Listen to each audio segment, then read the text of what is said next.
Racing!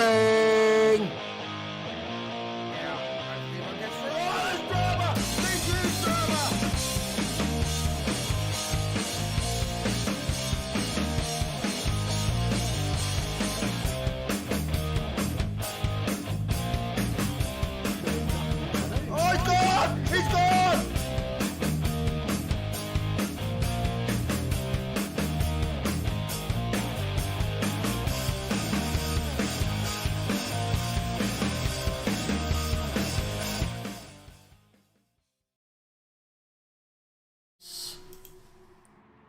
Hello and good evening, Sector 1 fans around the world. I am your host, ASR Atom, and tonight our travelling circus follows our drivers to the United States of America. More specifically, Blue Moon Bay International Speedway, where we will be driving on a roval course, as a certain Jimmy Broadbent prefers to call it. Tonight I'm joined in the box for the GT3 Challenge by a returning Comsbox member, R4M Smokescreen. How are you doing, mate? Very good, thanks, Atom. It's a lovely opportunity to be back again. I was commandeered earlier today and had to adjust my whole day, but I'm so glad I did it. Happy to be here. Brilliant, mate. Alright, so we're not far away from getting started, guys. I'm apologising now for the delay to the stream start. We had a couple of minutes there as there was a bit of a technical difficulty, but we are good to go now. And just looking at that slideshow we've got on stream, some fantastic images of the Porsche vehicles that we will be driving this evening. So it is the 911 RSR Group 3 car, as we're treating it as a GT3 car for this current championship for the two races. We're operating 2 sprint races per group this evening, so 20 minutes of each event there for each group. And they will be, the first of will be setting the grid for the second race, which will be counting for points. And I believe if our previous template is to be continued to be used, the fastest lap out of both the two races, so only one fastest lap point will be given, and that will be given for the fastest lap over the two races. So there will not be 2 fastest lap points given, but it depends on which race it's set in. So we'll yet to see where that comes through. But I think we're not far away from getting started. How are we looking at Smokescreen? Everyone appears to be ready to go to get this qualifying session underway. Brilliant stuff. Let's kick them off then. We've had a fair bit of practice tonight. Did we have any issues in the test starts and things like that? We did. We had a little bit of a glitching lag issue with Malevolent 1, but he's since returned after resetting all his hardware.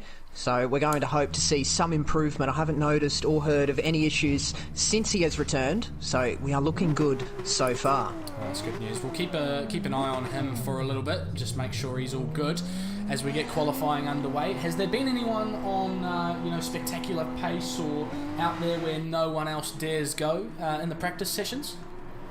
I believe I remember seeing Flat Stick up there a bit, and Carbon Boy as well. In fact, it was Carbon Boy who was setting some pretty good pace there. His pace largely unmatched.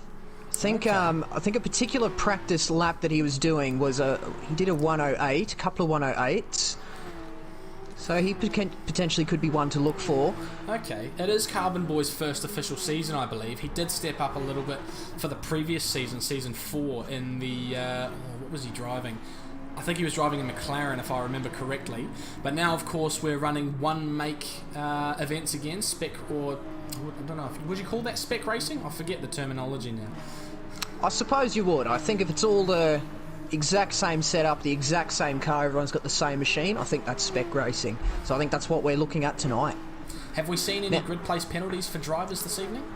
We have, so you may have noticed, the eagle-eyed viewers amongst you may have noticed, unfortunately for Darkside in the Auto 1 car, just sitting in the pits, not partaking in the qualifying session, unfortunately, not able to make any of the 3 practice starts we performed before we went live. So Darkside will be firmly inhabiting the rear grid spot on this first race at least. All right. So from what I hear, it was a close call for that one. Did he almost make it, did he? It was a very close call, in fact. I think there was a little bit of confusion. Poor Darkside thought he was in a different lobby, and cut it very fine, and unfortunately the timer waits for no one, and we had to get underway as per the schedule, and he missed it by maybe 30 seconds. Oh, wow, we've just seen an incident in quali there. I don't know who that was back there. At the hairpin, someone's gone a little bit sideways. I don't know if anyone was trying a couple of cheeky overtakes in the early stages of qualifying. We've got Excalibur followed by Grassy's coming around the final corner now to set the first representative flying lap. So we are operating a 10-minute qualifying session here prior to the first sprint race, which then sets the grid for the second sprint race, which is of course what counts for points. So Excalibur sets the first time of the day, 107.7, closely followed by Grassy's. EBMS Mitch qualifies with a 108.7, and I'm seeing a 9 there for Carbon Boy, so not showing the pace that you were talking about before. Not able to set that on his first lap, it seems. No. There is a dynamic where a driver may prefer to go for a second lap. They may go quicker on the second lap because you can get a feel for the track on your first lap. I know I am one of those drivers, so it's not all lights out for Carbon Boy just yet. Yeah, it is a 10-minute session. Are we expecting to see pit stops during this session as well for tyres and such? We will be expecting to see pit stops, yes. Tyre wear has been set to on for the qualifying, so Stranger has gone in for a brand new set of tyres, and he's got himself some lovely clear air. So he had a bit of an incident at the hairpin on his first flying lap there. That's so he right. sets himself. He's got himself a nice clear view of the track, so hopefully he can get a nice solid lap in on his second attempt. Yeah, clear air can be good, but I think on this particular track you might actually be wanting a slipstream down that main straight, because it's a long way from the second to last corner. You're foot flat all the way down there, aren't you? It is. You potentially maybe want to start the lap just out of the slipstream, so that by the time you reach the end of the lap, you've gone through all the corners with the full downforce effect on your cars, and just as you exit the final corner, it would be absolutely ideal then at that point to get yourself within the slipstream for the long run up towards the line. I'm sure you could pick up a lot of time down there. It's a very long way, and the finish line is, it's past halfway down the straight, so it's a significant advantage you can potentially gain there.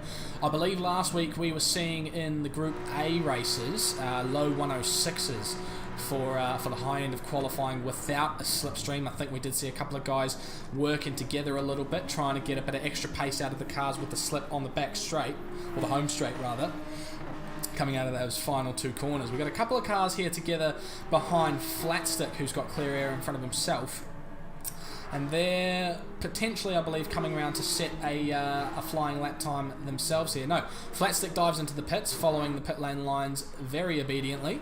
Carbon Boy sets a 107.2, takes himself to second on the grid.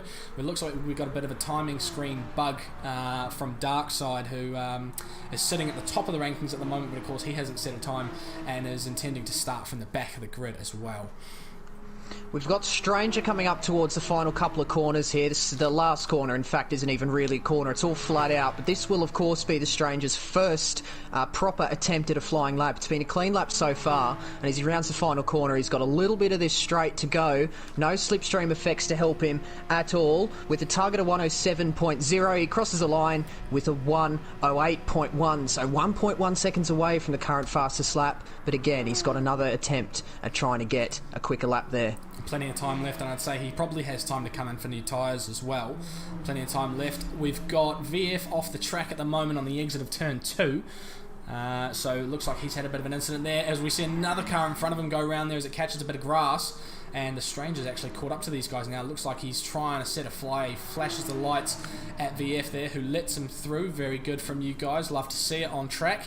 S. Mitch sets a 107.2, puts himself right up the top end of the grid. That's a fantastic qualifying time from Mitch at this stage in the proceedings. Not someone we've seen at the top end of the standings very often in the past, so perhaps he's found some serious pace in this Porsche this season. Looking pretty good with the Gamesman logo on the side there, I think I saw for a moment. I could be wrong though.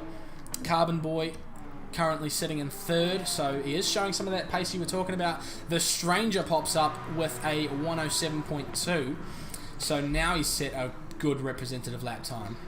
Much better from the stranger there, so I'm thinking he maybe got a bit of a better feel for the car on that second flying lap, and I believe your second flying lap gives you a nice time delta as well, which can help you out as well. I suppose it could also be a bit of a hindrance. It depends on how you view that, I suppose. But obviously in the stranger's case, it's worked out quite well, only about 2/10 off the current purple lap.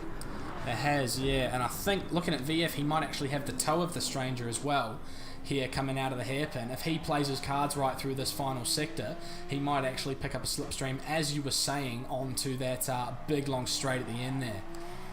Yeah, definitely. He may just be out of the slipstream, just having a look on the exit of those that double hairpin with the two apexes there. So stranger quite far up the road there, but he could just about be in the edge of it, and we'll see heading up towards the line here whether this will be an improvement. So VF, the current purple lap, of course, 107.0, unfortunately 4/10 down on that particular occasion. I'm sure he won't be too upset about that. Sitting at the top of the leaderboard is always something that feels good, no matter how fast of a lap you feel you have set. But he finds himself up there for now. There's 2 minutes remaining. We're not seeing anybody in the pits at the moment, although I think there's a little bit of time for some guys to get in there and have a look at the new tyres there. Because if we're looking at a 107 lap, currently 1:50 left on the timing board. If they pit in about 1:30, they may just get themselves to the line in time for one last flying lap. They should just about be okay. In fact, on board with S. Mitch right now, I think he has a in-lap, out-lap or pit sequence out-lap of a 1:27. So 1:27 for an in-lap or an out-lap we're looking at there. So are we looking at a flying lap here now, or is this? I think this is starting his first one. All right, Carbon Boy goes to P2. We missed that there a couple of corners ago. So he sets a 107.182. Currently nobody dipping into the 106s, but I think with the lightened fuel at the end of the session here, or as VF goes back. Oh no, sorry, he didn't go back to the top. I missed that. The timing screen had me a little bit messed up there. Magnet sets a time of 107.6. Malevolent One sets himself a 107.4, pops himself up into P6. So he was the one that was dealing with lag issues in the practice session, wasn't he?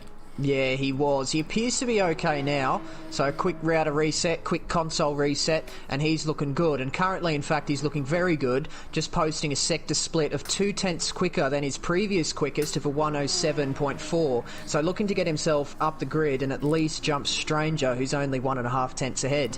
Yeah, that might be good enough for a couple of positions. Carbon Boy goes a 106.9 and sets himself up at the very top of the timing sheet. Great lap from Carbon Boy there, and followed closely by EBMS Mitch as well. Sets another 106, so now we're starting to see the really fast laps come in on the lighter fuel load, and these guys still have a lap to go as well, so they might go faster yet. So we could see a big shake-up of the timing screen here as we step back to the Stranger, who's coming to the line for the final time here. Takes the checkered flag. Does he improve? No improvement there. So lost all that time in the final sector, it seems. Yeah, I was on board with them, just a little bit slidey, a little bit, a little bit all over the place coming through those low-speed corners. Of course, through those low-speed corners, you don't have all that downforce helping you with your rear wing and your front splitter work. So, it's a lot more mechanical grip through these low-speed corners and can be hard to get this car rotated at times. Carbon Boy drives to the line for the final time. He's feeling pressure from Mitch, of course, breathing down his neck as far as time's concerned. Looks like he's not on for a faster time here. He does not improve as he weaves towards the line. S. Mitch coming to the line has almost got a toe from the driver in front of him. Does he improve? No improvement there for S. Mitch either. Excalibur goes to a 107.5, pops up into 8th place there. We got a couple of guys yet to cross the line for the final time. I think Debrev's still out on a lap here, potentially as well. Looks like he's pushing pretty hard here. Can he set another time? Darkside, of course, starting from the back of the grid, so he set himself up back there nicely, so we won't have to reset the grid prior to the race, which is good. I don't think Debrev, unfortunately, is on for an improvement there. His current lap time is a 1:30. Okay, might have been an outlap, might have pitted last second and just sent himself around for a bit of extra practice. But Carbon Boy leads EBMS Mitch off the front row. Here we go then, into race 1 for the evening, a 20-minute sprint race to set the grid for race 2 in the GT3 challenge here. Carbon Boy leads S. Mitch off the front row. VF and Grassy's on the second row. The Stranger and Malevolent One occupying the third row there ahead of Flatstick and Excalibur in P7 and 8. We jump on board with Grassy's here for the start. Plane flies overhead, thundering across the starting grid. The lights are out and we are off racing here. Grassy's with a decent start, but it looks like he's been outpowered by VF and S. Mitch ahead of him. So he's not going to be picking up any places into turn 1. Is anyone going to go for a big dive here? It looks like everyone's playing it a little bit safe. S. Mitch a little bit wide through that corner. They've all run a little bit deep on their cold tyres. everyone on the softs, of course, as there is no mandatory tyre, for this race, as Grassy's looks almost to the outside of VF there, but all line astern at the moment as we come through the first couple of corners. Everyone very nice and clean there. Were there any incidents at the back of the field that we missed? Unfortunately for Filthy, he did get shuffled out on the exit of turn 2, just as it continues to turn left for turn 3. Just all got bunched up, everyone sending it in on that cold tyre, and Filthy, unfortunately, has been pushed out onto the grass. Oh, we've had the Stranger go sideways there. He's been pushed straight into the wall. Oh dear, that's not good for his race, so he'll be right at the back now. 2 seconds off the main group, and his tyres will be absolutely shot after spinning them up like that. Let's have a look at a next level racing replay here. So gets on the power a little bit too early, picks up the grass and gets pushed even further. So unable to tell if that was his own fault or if there was contact with another car. But either way, we're looking at him at the back of the field now with a lot of ground to make up. Thankfully, of course, he'll take solace in the fact that this is not a points race. This is only to set the grid for the next race. We are seeing a little bit of a lag judder there from Malevolent One, so clearly not all of his problems resolved, but of course, it's nowhere near as bad as it was in the practice session as we saw earlier. No, there's actually been another little bit of an incident as well where we were looking at the replay, and in fact there's another bunching up as Flatstick goes past the Stranger, who was the one who unfortunately got pushed to the back of the grid while we were looking at that replay. But they've just been joined by a couple of other drivers down here, the Moth and Excalibur as well, just joining this fight down the back of the grid. We've actually got a replay here for you guys of Excalibur going into a bit of a spin as well, getting wide on the exit of turn 4 there. A very easy mistake to make, so spun it all on his own, got on the grass there and tried to put the power down, and the car just did not want to cooperate with what he was doing. So unfortunate for him, that sets him to the back. A very easy mistake to make. That corner can really mess you up as you come through and you go a little bit wide on exit, pick up that grass and it's almost all over. So S. Mitch with a bit of a gap now to Carbon Boy out the front, 1.7 seconds. We were talking about Carbon Boy before and his pace, and it looks like he's really putting it out there now. It's really good, yeah. He was making me look a little bit silly in the comm box before, but I'm so glad he was able to pull it out for my own sake. He was able to pull out that lap time there, and look at him just absolutely sailing away in the lead, out of slip. He's got this under control.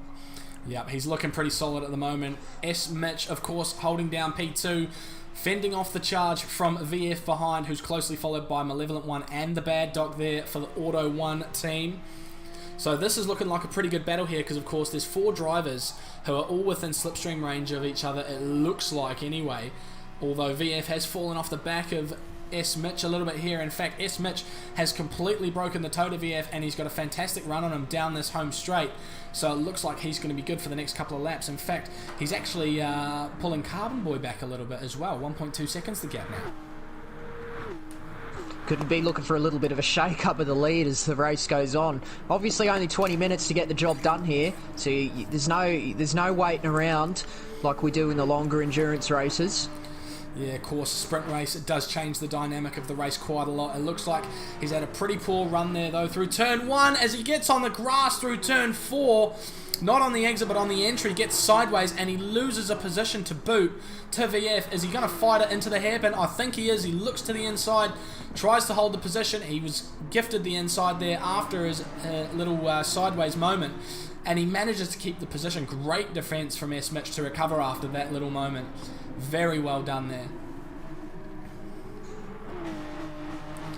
And we jump on board with him again now as we head down the home straight. So this time VF does have the toe to S. Mitch. Is he going to be close enough to go for a move into turn 1? They come down the straight, 4/10 the gap. It's coming down very quickly. Malevolent One and Bad Doc are coming with him. Is he going to go for a lunge? Is he going to be close enough? They come into the braking zone and he does not look for it. Just about. He does stick the nose up the inside just to put a little bit of fear into S. Mitch. And he goes a little bit wide on the exit. Is VF going to be allowed the inside into the next corner? No, he ducks back into the train and stays line astern as they head through and begin the second sector here. So S. Mitch holds on to his P2 for now. I think VF has made his way past Mitch as well on the exit of turn 4 there. The exit of turn 4 there, Mitch got 2 wheels on the grass and just dragged him off his line. He wasn't quite able to commit to the power and get all gripped up like he'd prefer, so VF has capitalised, and there's still a lot of pressure now from 3 people behind Mitch as he's still struggling to get back into his rhythm. Yep, this is a tough spot to be in on the outside going into the second to last corner, but they managed to get through cleanly. It looks like VF has skipped away a little bit though, so they're going to have some work to do here if they want to catch him back up. A little bit of a judder there from Malevolent One again. Hopefully that doesn't get too bad for these guys. A little bit of working together here. No, Malevolent One looks to the inside. He nearly got 2 for 1 at the hairpin there, following VF through on S. Mitch. Darkside looks to the inside. He's going to go by the pair of them. He goes very deep. Can he hold it? He's going to have the outside line for turn 3. Let's have a look here. Who goes through first? Malevolent One. Is he going to have to yield? S. Mitch tries to follow Darkside through around the outside for Darkside. That's a fantastic move at turn 3. Anyone out? Oh, we've had a spin there from, I think that was Grassy's. No. Malevolent One has gone around. Oh, I think, no. Unfortunately for Malevolent, as I was riding on board at the time it happened, there was a little bit of lag and it just got a little bit awkward, and I'm not quite sure if he was presented on everyone's screen exactly where he was, because it did appear there was a little bit of a lag bump and he got sent onto the grass. It can be a little bit of an issue racing against someone with a slightly poor connection, because the car could be, you know, almost just about anywhere on the track, so it can make it very hard to race them. And it puts Malevolent in a strange position too, because there's not really too much he can do aside from reset his hardware, which he's already done. Yeah, it's something that we have to deal with in the sim racing world. Of course, you know, real life drivers, they have their engine failures, mechanical failures, issues with the tyres, and here we have internet problems. So it's very much the same. You got to manage it the same. You almost need a team to sort it out for you. I suppose that's what ISPs are. While we've been following that battle up the front there, Excalibur's actually gone in for a very early pit stop, pitting on lap 5. So he's got the fresh tyres and clear air. And if he was caught in the back of the pack in that little bit of a battle you had going on between Good Doctor, was it Good Doctor? No, the Stranger, my apologies, and the Moth, that could give Excalibur a very good gain when the other cars come around for their pit. Indeed. So the Moth and Excalibur, of course, father and son here in the Sector 1 Championship, something that we love to see. Family members getting on board and getting competitive with each other. So Excalibur going for an alternative strategy here. Early tyres, going for a massive undercut, because with 12 minutes to go, of course, I think in this sort of situation you'd be wanting, best case scenario, to pit around the 10-minute mark or 1 lap prior to get yourself the most even stints you can without being susceptible to an undercut. The Stranger and Malevolent One are both in 70% fuel left in the tank, so they're going to have plenty to get home here. So fuel definitely not an issue, but the tyres perhaps are. Of course, everyone forced to change tyres at their mandatory stop, so everyone does have to make that stop this evening. Of course, the earlier you pit, the more tyre wear you have at the end of the race. You do have to be very careful not pitting too early, because you may end up just losing everything you gain as you get towards the end of the race. I agree. So it's a risky strategy from Excalibur here to try to get himself a couple of positions towards the end of the race, or towards the middle part rather. So he'll go for track position here as everyone makes their pit stops at around the halfway mark, and then it'll be a case of playing the defensive game towards the end of the race. So we will keep an eye on that as we show an action replay of, who have we got here? I've got the wrong cars. Malevolent One, here we go. Around the middle sector, got a little bit wide. We didn't quite catch it, unfortunately, on the action replay. But that incident again at turn 4, going a little bit wide, potential contact, as we heard from Smokescreen before. So, unfortunate for him, that has really put pain to his race. We look ahead. Carbon Boy now 3 seconds up the road from his nearest competitor. Bad Doc, who's got serious pressure from VF behind. There was a decent gap between those two before, but it looks like VF has closed down that gap in the last couple of laps. He's doing very well here. Well, actually, there was just a change of position for second spot there. Darkside just clean slipstreaming past him down the straight on the last tour of this track. So Darkside actually appearing to be the one on the front foot at the moment, because within a lap he's gapped VF, and we can potentially see some pit stops here. Carbon Boy in as well. Carbon Boy in at around the midway point, so VF's gone for track position at an early stage here, going for a bit of an overcut. I suppose it's the only thing he can do at this point, because an undercut's no longer on the cards with Bad Doc going into the pits. So he'll be hoping to have fresher rubber towards the end of the race. We'll jump back a little bit to Excalibur here and see if he's jumping anyone in the pits. He's currently 9 seconds off the back of S. Mitch here, and it looks like everyone's going to be pretty safe from him at this stage of the race. Doesn't look like he's managed to sort this undercut out. He may have had an incident before that's put him a little bit too far off the back of the field.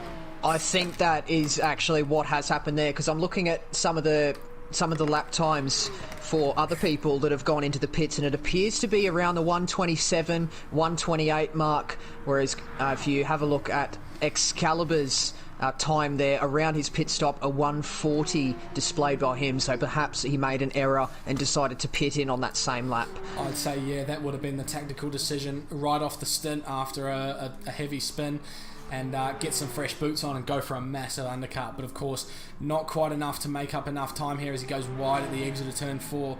So we look up ahead. VF has entered the pits for the first and only time this race. Where's he going to come out in relation to Bad Doc? I suspect it will be behind. Will Grassy's also get him here? He's coming onto the main straight now. We jump on board with the Autobahn car as he heads down the main straight. Starts lap number 10. There is VF out of the pits. So, not enough pace under Grassy's car to get himself up there alongside VF. And VF, of course, will have the fresher tyres, but there's a whole stint here for Grassy's to try work his way back up there. Filthy in P5 here. Had a quiet race, but he's actually doing particularly well here. P5, nothing to scoff at whatsoever. We did, of course, see him, I believe, win the Bathurst race the last time we were here, at the end of Season 4, if I remember correctly. As he heads through the hairpin. Good Doc in P6 as well. He'll probably be quite happy with that performance. He's got good pressure from Magnet behind him in the other Autobahn car. Trying to put a little bit of pressure on, as well as Flatstick, who's also closely followed by Debrev. So we could see a couple of position changes here on the home straight. A couple of guys within slipstream of an individual car. Of course, when you're in a slipstream train of multiple cars, it's very hard to get a pass done with that slipstream advantage, because the car in front of you also has it. So there's actually no advantage whatsoever a lot of the time. So it's only when the car in front of you doesn't also have a slipstream, because of course when everyone's got the slipstream, nobody's got the slipstream, so it changes things quite a lot. But here, we're seeing a couple of cars as Flatstick goes a little bit wide there. Is that going to open the door for Debrev to steal P8? Not quite. He managed to hold the speed just enough through that corner to keep himself ahead. Good Doc also is just managing to hold on to P6 from Magnet behind, but a lot of pressure here. The newcomer facing off against the veteran as we head through the hairpin for the 12th time, and that has allowed Flatstick to catch right back up as well. So this is now a four-way battle for P6 as we come through to end the 12th lap. Entering the final sector now as well. And while we've been looking at that little four-way battle, the gap between Darkside and Carbon Boy is just absolutely tumbling. 1.7 seconds now. It was previously 3, so Darkside is on an absolute charge. In fact, just posting the fastest time there, 106.6. Oh wow, really good from Bad Doc. That's awesome to see. So Carbon Boy apparently struggling here on his second stint. Maybe Bad Doc just has the raw pace on the fresh tyres, and when it comes to wearing them out, Carbon Boy might be a little bit gentler and allow himself to have a little bit of extra pace at the end of the stint. But he's pushing very hard here, Bad Doc. 1.6 now the gap, bringing it down very quickly. It will be very interesting to see how this develops, because it does appear at this stage Darkside is taking a little bit of a bigger chunk out of his tyres than what Carbon Boy appears to be. And they did put on the same lap as well, didn't they? Yeah, they did. They've got the same fuel load too, so there's nothing to differentiate them both there on that front. But yeah, again, just Darkside, just perhaps using more of the tyre.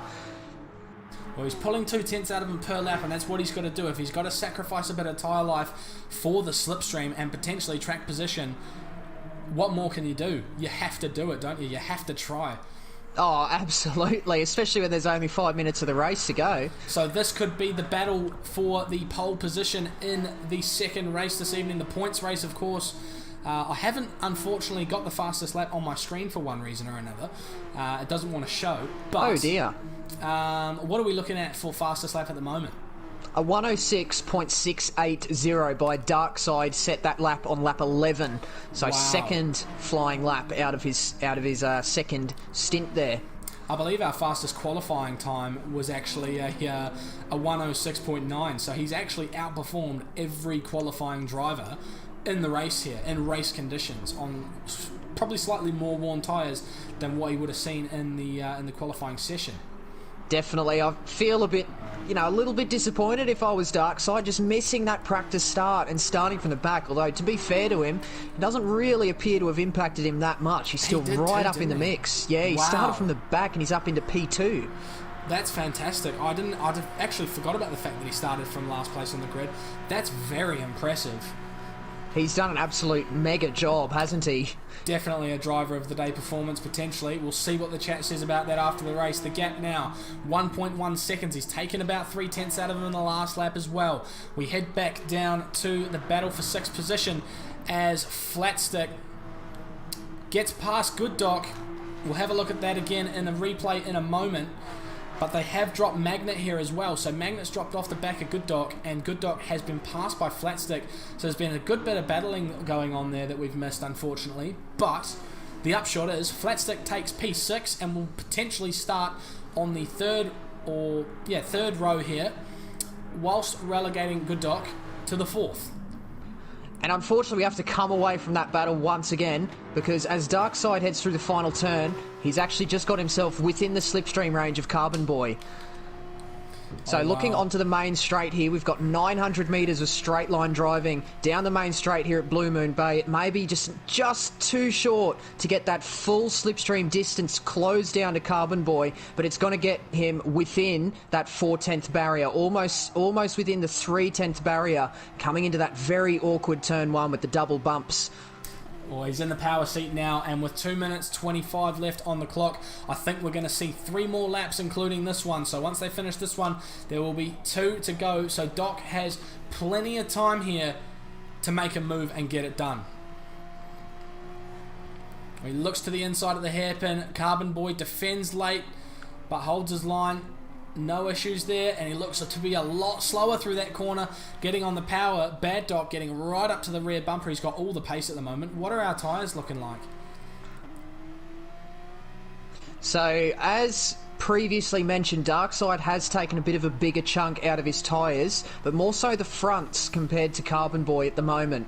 Same fuel load again, so nothing to differentiate on that front. But the tyres, Carbon Boy carries the advantage. And this is it. This is the move for the pole position into race 2. Bad Doc takes the inside, gets ahead of Carbon Boy on the way into turn 1, makes it stick, tucks it in, drives it in, and drives out in first position. Does Carbon Boy have anything to fight back with? They head through turn 2 here. Carbon Boy does not look to reclaim the position. He might bide his time for the home straight next time around. There's also a change of position happening for P8 as well. Good Doctor just sent it down the inside of Flatstick. And that little bit of a battle they had at turn 1 there has just allowed Malevolent to get back within the fight for P8. We've got a lot of lag there from Malevolent One as well.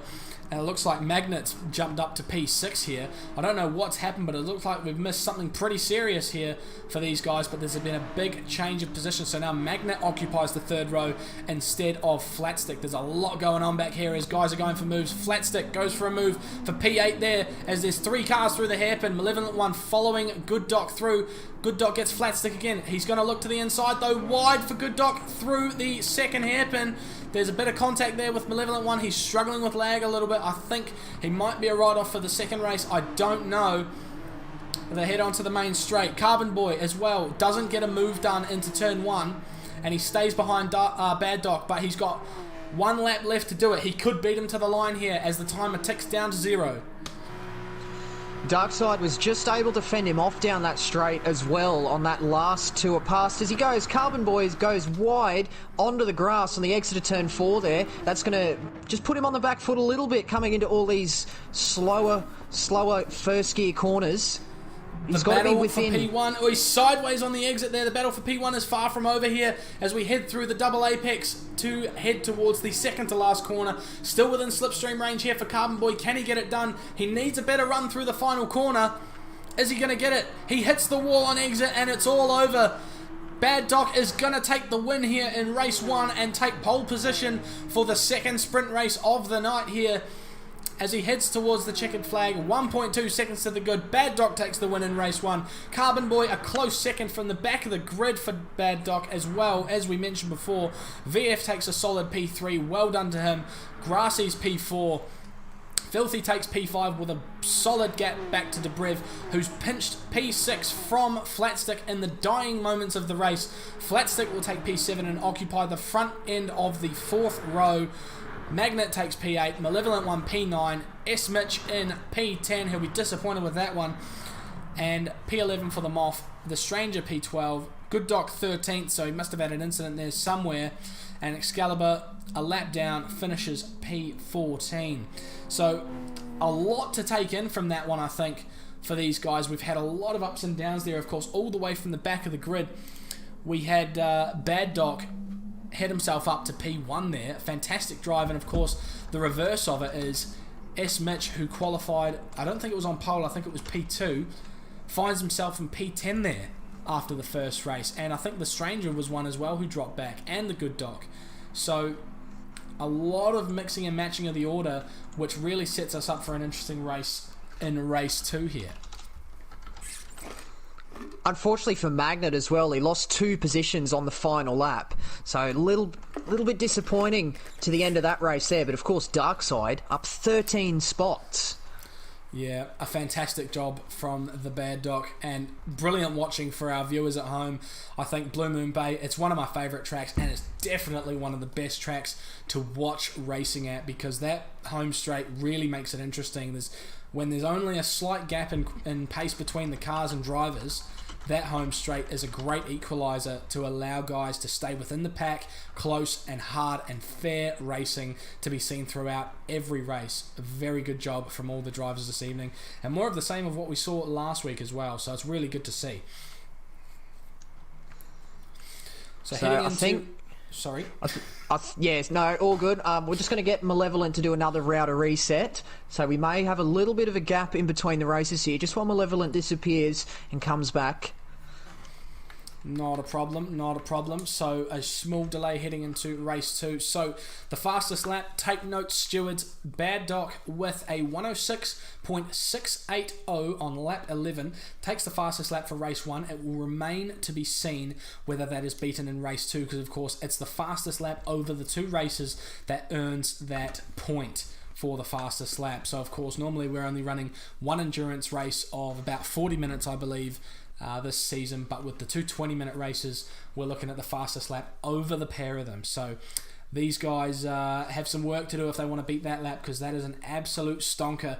Of course we only saw a 106.9 in qualifying, so Bad Doc not showing his hand until we got down to the nitty gritty and the race, but a fantastic job nonetheless. I've definitely personally taken note of that fastest lap because I want to see how that appears in the second race. I want to be able to compare. Yep, it'll be good to see, and I have a feeling that Bad Doc might even score it for himself again, because if he manages to get through the first couple of corners nice and cleanly, he'll probably have clear air all the way to the end, because his pace difference to the rest of the field was just unreal. I think he belongs in the next group up here. He's looking really good this evening. So we could see some serious position changes for race 2 here. We've had a couple of the fast guys have incidents in that race who we expected to be up the front, notably S. Mitch, who qualified on the front row. We may be looking to see some position changes for him as he tries to make his way up the field in this fresh race of a 20-minute around Blue Moon Bay International Speedway. So we get these guys set up for this race as we wait for Malevolent One to reset. Definitely, his yeah. items. We're just gonna get the message to him, because he hasn't received the message yet, but we're gonna get that to him ASAP. Race direction on the job, fantastic job as always. So what do you guys think for your early driver of the day calls for race 1? Let's get our options in chat here. I think it's pretty hard to not give it to Bad Doc, but there's been some fantastic racing in race 1. Of course, we were very much caught up with the guys at the front, but there was plenty going on down the bottom end of the field as well. So let us know what you think, guys. Driver of the day so far, of course, we'll take into account the second race and see what we can come up with. Womble, Bad Doc will be in the steward's office later for embarrassing the rest of the field. Now that's a good call. That's a good call. Is that surely that's race disqualification? That's just unacceptable. Yeah, I think 20-point penalty and a grid place for each race as well. We're going to have to start him back from the back of the grid again just to make it fair for everyone else, if I'm completely honest. Oh yeah. So we do beg the question here: if Malevolent continues to lag, what do we do on that front there? Will he be made to sit this one out? Well, we'll leave it to you to decide. I think we'll kick off the race regardless, as long as he's not jumping around too much in the practice, but it'll be too early to tell. But if he needs to be black flagged, he needs to be black flagged. That's the rules, and that's how we do it. So we'll leave you to make that call. It's a hard one to make, and we don't ever want to kick someone from the race, but it's for the good of everyone else on track as well. A lot of the time it can be very hard to race someone with lag, and it can cause some serious problems. So it's never anything personal when that happens, but if it has to, it has to. So we'll keep an eye on that, and hopefully it doesn't look too bad. So while we wait on that router reset, driver of the day calls coming in. We've got one for Womble already, which is no surprise at all, of course. It's every race for that man, who of course raced last week in our first round here. Saw some fantastic driving from the guys last week, and a great battle in both races, and more of the same tonight. So hopefully we see more of that as well in race 2 here. But of course, generally, if we're looking at sprint races and setting the grid in the first race, if we expect to see more of the same in the second race, then in theory the grid should stay exactly as it is. But of course we did see that massive tussle in the middle of the field between 4 or 5 drivers for P6 downwards. So those guys really getting it going, and we'll hopefully see more of that as well. As we've had a new follower as well. Thank you, Leanne Ridley, for subscribing to the Sector 1 YouTube channel. Good to have you here. Good to have everyone here, wherever you are in the world. Let us know where you're from. If you are international, we of course have mostly Australian and some Kiwi viewers. But if you are anywhere else in the world, do let us know. We love to see who we're reaching and who's viewing our stuff. We do rate ourselves as the best sim racing experience in the Southern Hemisphere. Streamed here on the Sector 1 YouTube channel. It's great stuff week in, week out. And here round 1, Season 5 has been absolutely fantastic so far. Still waiting on Malevolent. Router resets can take an absolute age as well. Yeah, it can be really painful getting those things rebooted, because often you get the signal nice and early, and then there's no actual connection to the internet until it's fully booted itself. I know my router has a sticker on it saying that you can't do anything with it until 15 minutes after you switch it on. It never normally takes that long, so I suspect they're just covering their bases. But it's just a testament as to how long it can take. Have you had any major issues with lag or anything with other drivers or yourself, or connection issues in this game along the internet lines? Oh dear. Oh yeah, I have. I've had a very tumultuous tale with disconnect, more so 6 months ago or so. Really sort of hampering my FIA performance. In fact, a good couple of rounds there were severely neutered by disconnects. Especially, we're in Oceania, we've only got 3 slots, and it's kind of hard when you do a poor first race and disconnect from the next 2. You're sort of left tied into a corner.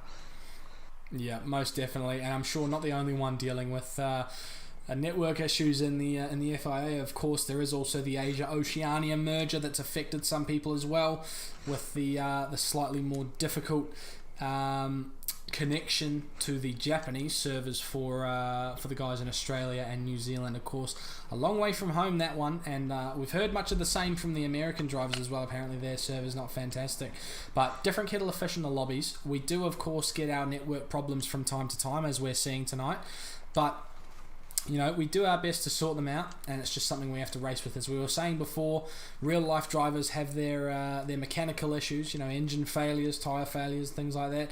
We have the internet. So it's just GT Sport things, of course, business as usual here at Sector 1.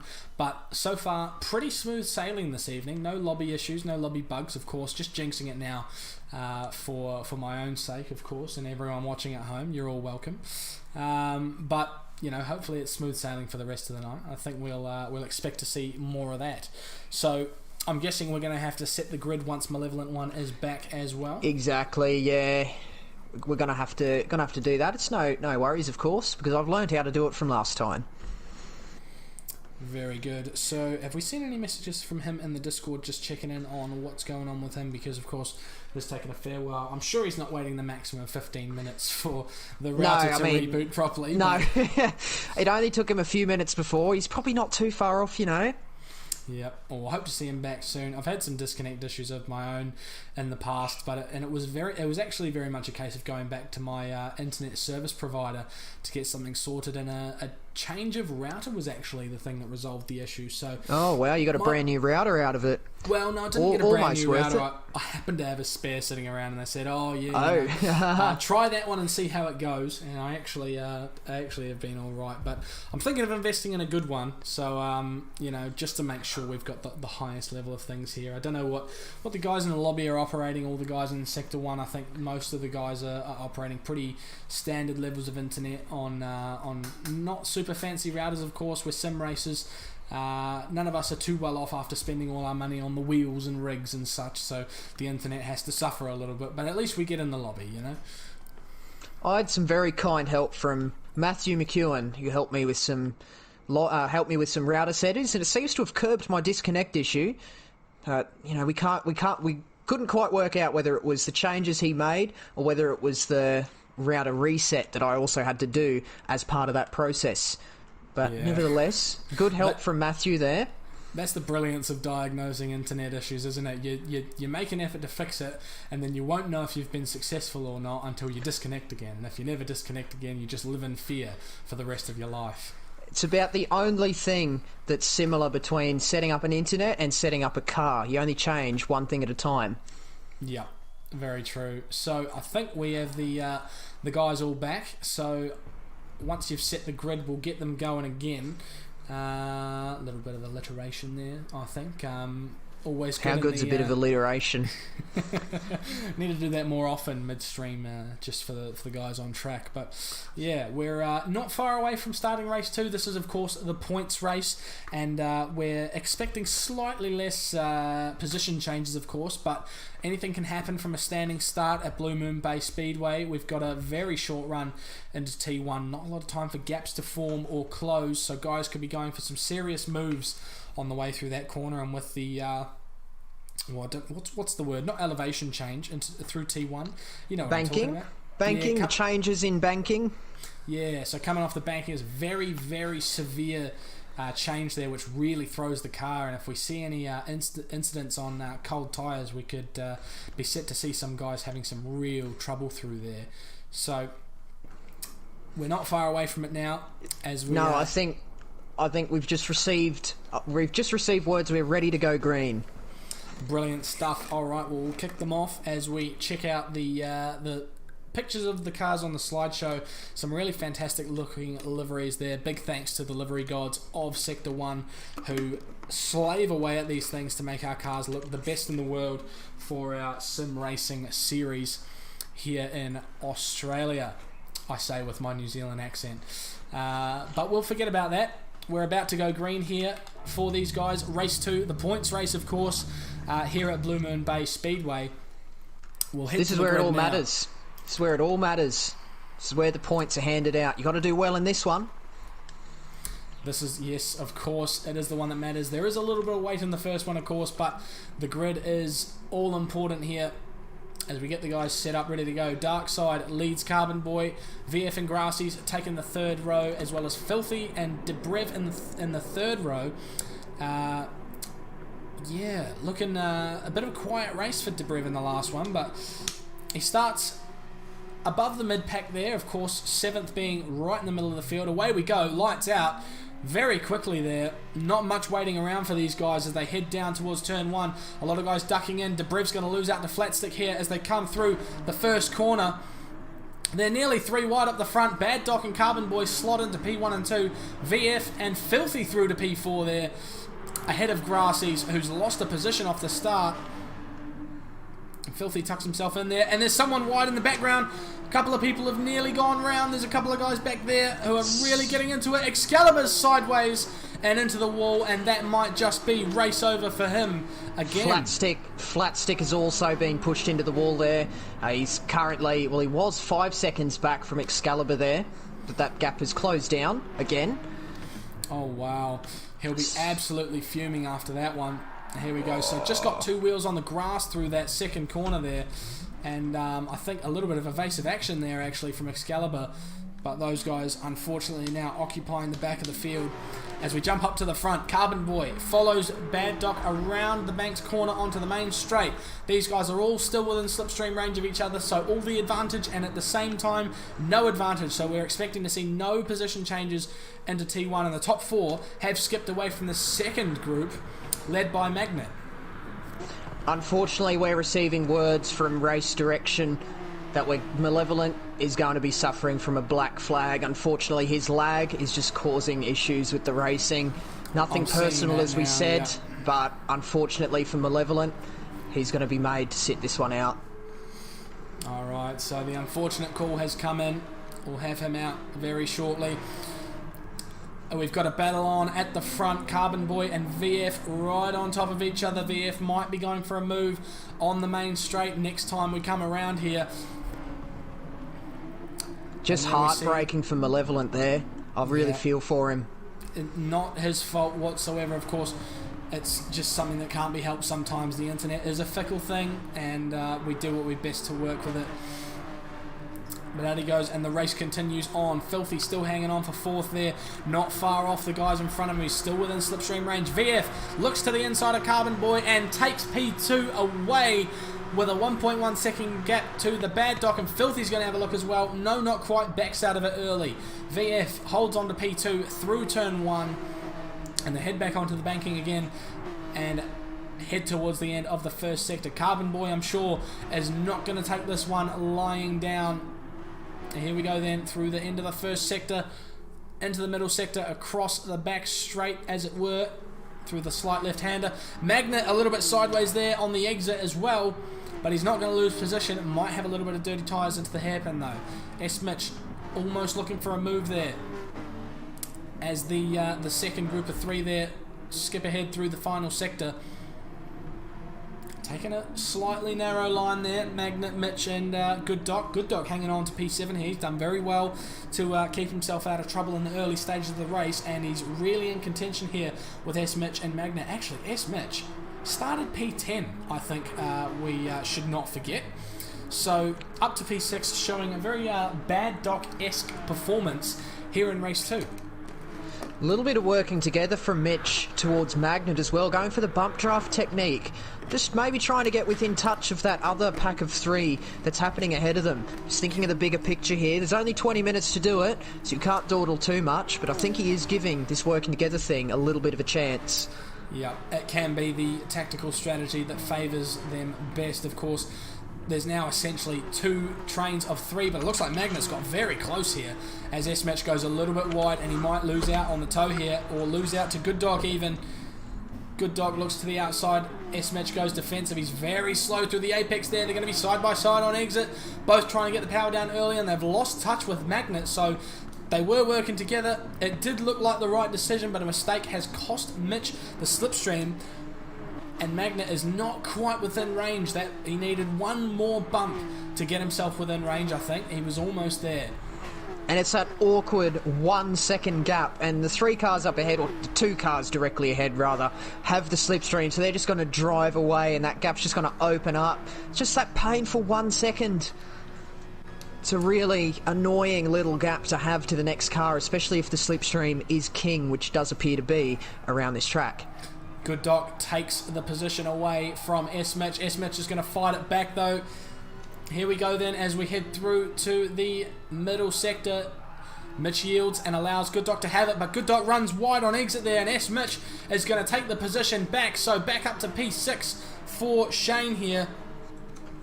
Another change of position up for P2 as well. Carbon Boy down the inside of VF, coming up towards the turn 6 hairpin. VF just getting a little bit unstable on the entry to turn 4. Just the MR characteristics of this Porsche 911 just coming into effect there, and it's cost him a position. He will have the slipstream down the main straight though. Well, that'll be a couple of changes there, because of course Carbon Boy was previously leading the way ahead of VF just previously the last time we saw these guys. So at some point VF has gotten past, and now Carbon Boy takes that position back. We have a look here at VF on the way through. Carbon Boy going defensive on the way down to the first corner. Parks it beautifully on the apex too. He's done very well there. Very tidy first corner. That's going to allow them to skip away from Filthy a little bit. Filthy in P4 here. A fantastic drive so far. He's just about staying in touch with VF in front, who is compromised a little bit being so close to Carbon Boy. And I think Filthy could get himself back within slipstream range here very shortly if he plays his cards right. He's only got a tenth to go. He does, yeah. He's very close. 0.8 of a second now. Of course, the magical number for slipstream is 0.750 of a second for those of you watching us for the first time or watching Gran Turismo for the first time. 0.75 is the gap you need to the car in front, and he's done it as well. He's down to 0.66 as they come onto the home stretch. So VF making a bit of a mistake there and actually losing the toe to Carbon Boy just about. 0.78 now the gap is, so that magic number again he has just exceeded as they come down the main straight, and that's going to leave him vulnerable to Filthy as well. Filthy of course breaking away from Magnet there as well. 1.2 seconds, so he's in a great position here right on the back of VF as he tucks it into T1 here. And trying to get himself through. Just going to stay in touch here. Probably want to be within 5 tenths if you want to go for a move at the end of the main straight as they head through to start the middle sector. So just keep it tidy through here, lads, and you'll have a great shot at a position change as you head up the field. I'm unsure if there's a slipstream going on there between VF and Carbon Boy. We've also got our first pit stop of the race for P13. The Stranger has gone into the pits with 12.5 minutes to go, so a little bit of an early stop there, but it's not massively early like we saw Excalibur in the previous race. Yeah, however, so 1 or 2 laps. Yeah, but that particular lap time he's showing for his in-lap at 1:35 does indicate some description of an error happening, so maybe the Stranger might struggle to gain some positions performing this undercut. Well, he's only 19 seconds behind Excalibur, and from memory we're talking about a 25-second pit loss time, so he's going to gain at least 1 by the look of things here so far. But we did of course see Excalibur have a spin very early in the race that put him off the back foot as he actually enters the pits now. Yeah, we're about to find out. We're about to find out how these positions equalise here. So we head round on board with the Stranger as he heads round the final corner here. onto the main straight. He'll be pushing the car all the way to the limits down this straight, hoping to gain that position back. I presume he would have pitted from ahead of Excalibur actually, but we'll see if that's the case. There's Excalibur there, exiting the pits. He's not quite going to get him, so only about 18 seconds of pit loss there for Excalibur. We're probably operating about a 1 second gap here between these two drivers. We see it now, 0.8 of a second. So yeah, 18, 19 seconds pit loss, including taking tyres, unless we've seen a sneaky non-tyre change there from Excalibur through the pit stop, but I don't think so. They've been ordered by the race stewards to take tyres, and they know it will be policed, so I would presume then that he's played it safe and taken the tyres, and we are operating an 18.5 or so second pit stop. That is the case. Brand new racing soft tyres on Excalibur's 911. Brilliant stuff. So now we know about how big, as we take the wall there on board with the Stranger on the inside of the second to last corner, and that really messes you up for the run down the straight. He's going to lose time all the way down to T1 now, so not the way he wanted to end that lap whatsoever. Up at the front again, sorry. I was exactly going to say, back up the front, Carbon Boy ran wide on turn 4, 4 wheels on the grass, and it's given him absolutely filthy tyres, and VF has just absolutely capitalised on that little bit of a mistake from Carbon Boy there, but maybe we can see some pit stops to try and, you know, especially from Carbon Boy, to try and recover that lost position. Still suffering with the dirty tyres. Yeah, he's still got the filthy tyres, and speaking of filthy, he's got him all over the rear bumper here as he looks to the outside. Who's going to box? VF goes in, Bad Doc goes in, Carbon Boy goes in, so he's going to write that stint off after those dirty tyres and allow Filthy to head off into the lead. So he's going for an overcut here. An interesting strategy. We didn't see it pay off too well in the previous race, but there's a lot of cars together there that pitted right alongside each other, and if they battle on their outlap, that could seriously bode well for Filthy here with clean air. Definitely. I think the overcut is one of the hardest things to try and get right in this game, because very often we run tyre multipliers on pretty much every race we do, which means that 1 lap generally isn't equal to 1 lap worth of tyre wear. It's generally equal to 3 or 4 or 5, sometimes even 10 or 15 times the amount that you'd get in 1 lap. So just even going 1 lap too long. As he gets it sideways there, caught in the grass, so there goes your potential chance of an overcut, assuming the other guys have a clean outlap.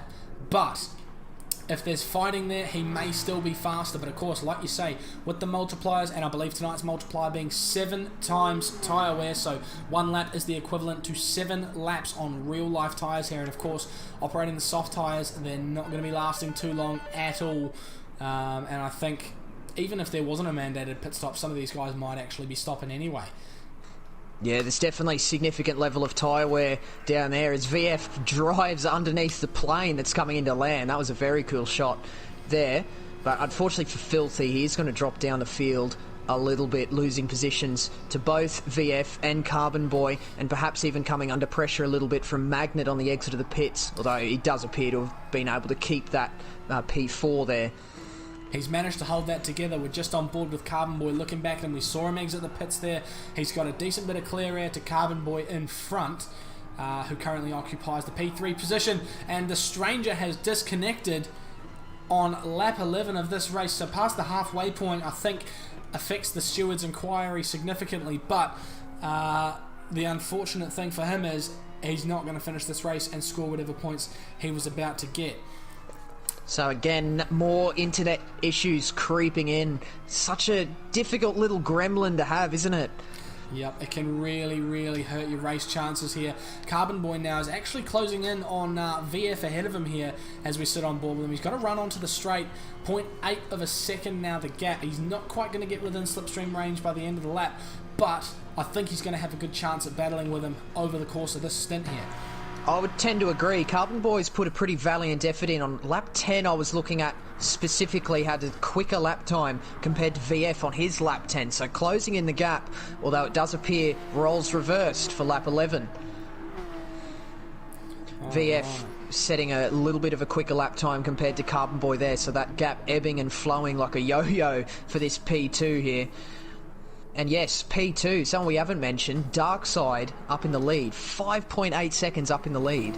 It's the dominant performance we almost expected to see here in race 2 after that stalwart performance in race 1, from the back of the field, storming through all the way to P1 to take pole position for the points race of race 2, taking the fastest lap of a 106.680. Have we seen an improvement on that this race?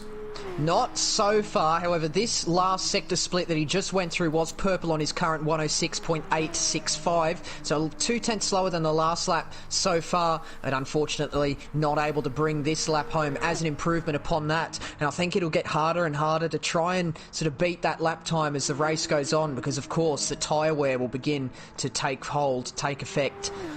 I think the best laps of the car are gone now. Of course, we're about 3 laps in on these tyres, and with the end of the first stint, you have a lighter fuel load, so the fresh tyres are much more effective than they were at the beginning of the race to improve your time. But of course, like you say, as the tyre wear comes through, it compromises you in comparison to the fuel, so the fuel does not give you as much of a time increase as the tyres pull away from you.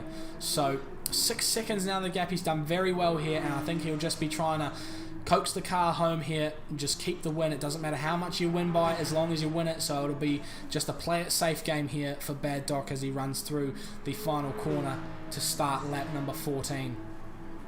I was almost going to call out a change of position there for P5 against Magnet, because Mitch was right up the back bumper of Magnet's Porsche 911. But unfortunately, Mitch missing the turn in on the second to last corner there of turn 9 and just hitting the barrier, and he's now 1.2 seconds away from the slipstream range, when that gap was less than 2/10. Oh wow, so he had the pressure on, so he's going to have to work hard to gain that gap back, but I'm sure if he did it before, he can do it again. 1.3 seconds now the gap. He's made it all for himself to do. But a great race from Mitch so far, and if he was really challenging for that P5, that's a great drive up until that point for him, starting from P10. Very similar to what we saw from Bad Doc in the race 1, so a great drive from him so far, regardless. And, you know, it may not be so much of an effect, but Mitch is actually carrying a little bit of a fuel advantage, having less fuel in the car. So it could be proving the lighter car could make that gap, could make it easier to close that gap, sorry, is what I'm trying to say. It could improve his pace for sure. And very funny that we talk about a fuel advantage being having less fuel as opposed to more fuel, which is what we're used to seeing in the Sector 1 Championship. So yeah. Very interesting to see. So, of course, yep, with less fuel in the car, the physics do allow for a lighter car. The fuel actually has significant weight in the vehicle. So with a lighter car, you can be faster. And if these guys in P5 and 4 start battling it out, as they seem to be doing here, Filthy goes to the inside of Magnet and takes the position. Magnet slower through T1, it seems. Magnet actually sent it down the inside. Magnet sent it down the inside at turn 1, but just rushed it past the apex and opened himself up to a return cutback by Filthy on the exit. And that's exactly what Filthy has done. So they've achieved nothing, but lost them both time. That's the only thing they've achieved there. Well, Mitch will be licking his lips at that. Of course, if these guys are prepared to fight, they'll bring themselves back to him. With 3 minutes left on the clock, we're going to see 3 more laps from these guys as they come around to start the final sector here, exiting the second to last corner and a drive to the line. Not far to go for these guys, but plenty of time for things to change. And that currently actually appears to be the only battle currently happening up and down the field. Everyone else is not within slipstream of one another. It's just Magnet and Filthy. They're the only 2 drivers currently in contention of swapping positions. Of course, mistakes can creep in, and that can create a lot of drama for us. Well, driver fatigue could be serious as Magnet sends it right up the inside. There goes for a massive lunge, and he can't quite do it. Filthy manages to hang it around the outside. No real danger there of losing position for him, and Magnet has lost himself some serious time there and brought Mitch back into it. Mitch may even have himself a slipstream on the home straight. Mitch also has himself a tyre advantage. His rear tyre is looking a little bit healthier compared to Magnet's as well. So with the slipstream, plus the tyre advantage, plus the fuel advantage, Mitch could be looking to be in a very good position here, although we may see a little bit of a slipstream train beginning to form with these 3 cars here. Filthy heading said train, and Mitch acting as the caboose.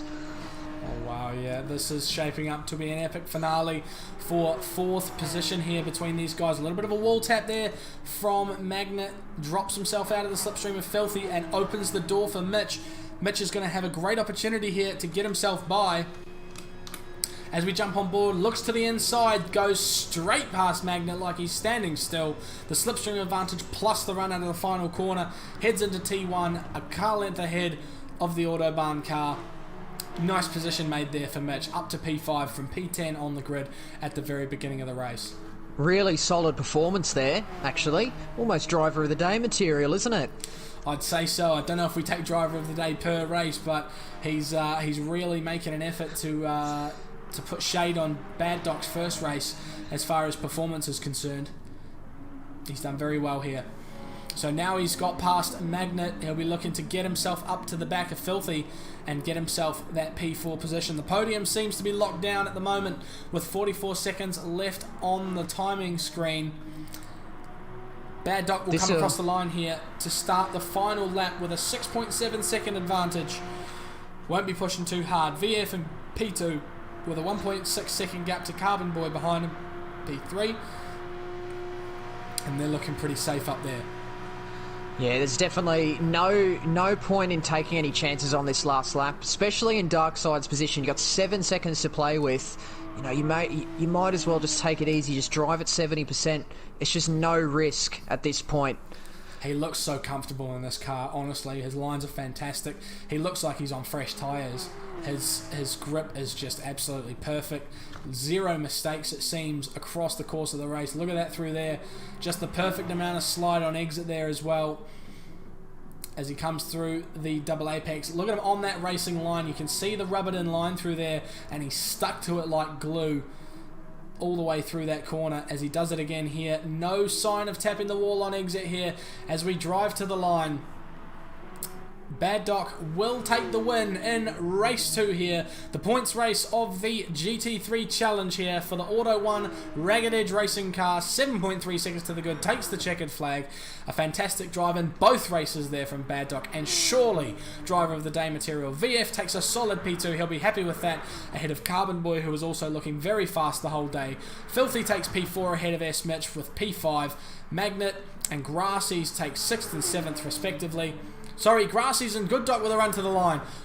I completely called that wrong, but Grassy steals 7th from the Good Doc all the way to the line. Debrev P9, followed by Flatstick, Moth and Excalibur. 12 finishing drivers after 2 disconnects in the race, or 1 black flag and 1 disconnect. The Ragged Edge car on the top step of the podium. Bad Doc with a fantastic race. Pole position, fastest lap.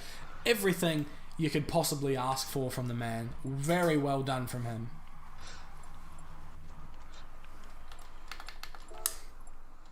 So as we go over the race results again, here for the GT3 Challenge race number 2, Bad Doc, P1, VF, P2 and Carbon Boy rounds out the podium. 3 of the drivers we expected to see up there.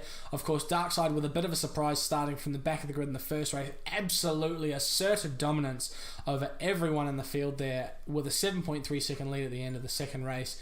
Very, very well done. S Mitch, a definite candidate for driver of the day there in race number 2, going from P10 to P5. A fantastic job.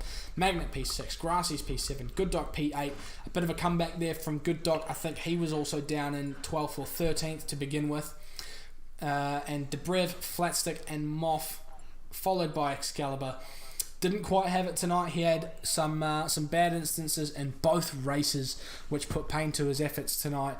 And I'm sure he'll be looking to bounce back for round 2. But that's the end of the GT3 Challenge. What do you think, Smokescreen? Oh, what a beautiful night that was. That was really good. Technical glitches aside, I think that was a really great spectacle. Some beautiful racing up and down the field. I think the guys did really well. Who do you have for driver of the day if you're looking at both races? I think I've got to be boring here and go for the obvious. Darkside has done a beautiful job. Obviously, missing the practice start, so, you know, back row grid penalty. But look at that, 2 race wins with a complete field grid drop. That's got to be driver of the day material. You know, yeah, honourable mention. That first run. Yeah, Honourable mention to Magnet as well, coming up from P10 to almost P4, but P5 in that particular race there. Oh, S. Mitch, you mean? S. Mitch, goodness me, my apologies. Look at that, it's been a long day, hasn't it? Too many S's Yeah, and S. M's, Mitch. Yeah. S. Mitch, goodness me. Yeah, a great drive from him, and I think Good Doc will be pretty pleased with the second race as well, getting himself up to P8. Let us know your driver of the days in the chat, guys. We've got one for Darkside there, and I completely agree, to be completely honest. It was a fantastic drive from him there. He's done very well in that first race. You know, it's just hard to explain just how good that performance was. We didn't even catch it, it was so good. He just suddenly appeared on the podium spot and just pulled the time back to the guys up the front. So, you know, you couldn't ask for a better night from him, really. Except, of course, it was his own fault that he started from the back of the grid. But, you know, he did his absolute best to remedy the problem, and he did an excellent job of it. So, there you go.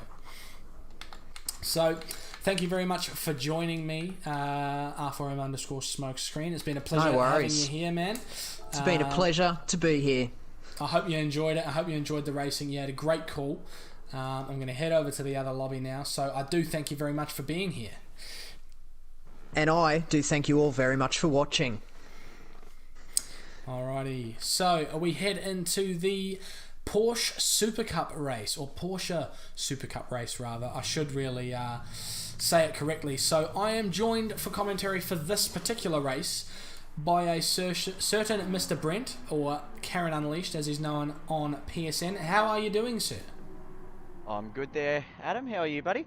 I'm not too bad. How are we looking for the Supercup drivers? What have we seen in practice? So in the practice sessions, the top three are split by 1,300. So basically the length of an ant. Stickers has been consistently quick for the last 2 weeks. He's been practicing relentlessly here at Blue Moon Bay. Got to keep your eyes on the usual suspects though. D-Flow and Ricky Bobby being right up there. And also Cruisin'. Cruisin's been very, very comfortable in the Porsche. He loves the rear end cars. He loves these Ferraris, but it's going to be interesting to see how he goes tonight. Last but not least, we've got a couple of the challenge drivers just stepping in to fill in for their Super Cup counterpart. Of course, we've got double duties for a couple of guys, don't we? That is correct. So, Carbon Boy, he's just watching him in the Obsession Bay, just having a couple of sips of water there. He's getting ready to get back into the seat, as it's just being cleaned up at the moment. A lot of sweat there. And we've also got, I do believe it's Magnet stepping in for Knuckles tonight. So, Magnet's just getting behind the Autobahn Lucky's Lawn Care Racing Porsche tonight. And brilliant stuff. I'll just get these guys comfortable. Very good. Yep. So double duties for a couple of guys tonight. They'll be very well warmed up, but it's going to be a lot of fatigue for them because it's going to be all up. Plus the qualifying, not even mentioning the qualifying. It's an hour and 20 minutes of racing across 4 races for some of these guys. So really hard yakka for some of them. And I'm sure we'll be seeing the fatigue come into it in the second race and potentially even the first. But, you know, these things happen, and it's what you get for being a team player, I suppose, isn't it? Yeah, and not only that, we've got a couple of the guys in the field today that have driven in the EBM Tickford Driving for Autism charity fundraiser event. We had Kazi do a double stint, so he's been behind the wheel for quite a long time today. Also, the Golden Mike Ghost, he was part of that. Ragged Edge finishing P3 today's event. So on behalf of myself and of course EBMS Mitch, who put the event together magnificently. Thanks to CP and Ragged Edge for joining into the EBM Drive for Autism event. Great cause and a lot of money raised for a very worthy charity, of course. Great stuff, and good to see a lot of the Sector 1 boys turning up for that as well. It's brilliant to see the support on hand. A lot of charity events run on the Gran Turismo platform, of course. I've been part of one myself in the past, and just another, the Drive for Autism, a fantastic cause, and a lot of guys behind it as well. Unsure what the tally was that was raised, but I'm sure it was looking pretty high because there was a lot of eyes on it. So very happy to see the guys stepping in there. Last count, from what I saw 24 hours before the race, it was over $4,200. So great job by everybody who donated, and of course our Sector 1 guys from CP and from Ragged Edge for participating. Very good stuff. That's a heck of a lot, man. That's very well done from those guys. So big congratulations and shout out to EBM, Elite Braking Mechanical, for putting that on for the GT community. Great stuff and good to see it. So we jump in for qualifying. The guys have done their outlaps. We've got NASCAR out the front at the moment. Will be the first to set a representative lap time, barring mistake, of course. So how's he been looking in the practice session? NASCAR's actually been right up towards the top part of the field. Track that he might not be accustomed to. He likes those long, flowing tracks, and he just seems to be getting the handle of this Porsche. He's been very, very comfortable behind the wheel. Currently, he's set a very nice first sector. He's following up as we get to the second sector now. It's very, very clean. It's going to be a very good lap here, straight off the bat. We're looking at mid to low sixes for a Group B top part qualifying run.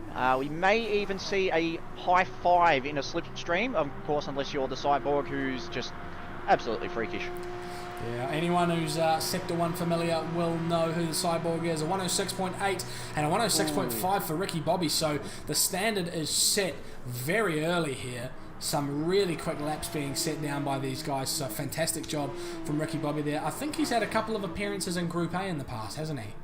Yes, he has. He's been a Group A regular in recent seasons gone by. Just a couple of results he wouldn't have liked last season, and the time trial brought him back to Group B. He's definitely not one you can ride off, though, for the race win tonight. He's been very, very quick. Also has our last season's Challenge Driver champion race fan, who's up with the big boys now. He's got a lot to prove. We know he's wicked fast, and he is the teammate of the Cyborg himself. So it's going to be interesting to see how he gels in this field. He's set up a very, very good time with a 106.8. Yeah, he's looking good so far, and it's 3/10 back to P5 where he is at the moment. So I'll be interested to see if he sets a lap this time around. He was, of course, a dominant driver in last season in the Ferrari, which some people might argue was the best car on track. So it's really up to him to prove himself a proper driver this season with everyone being in the same car. But I'm sure he's got it in him. He was really on pace last season, and everyone was saying, you know, he's got to be a Group A driver. He's got the pace. He's up there.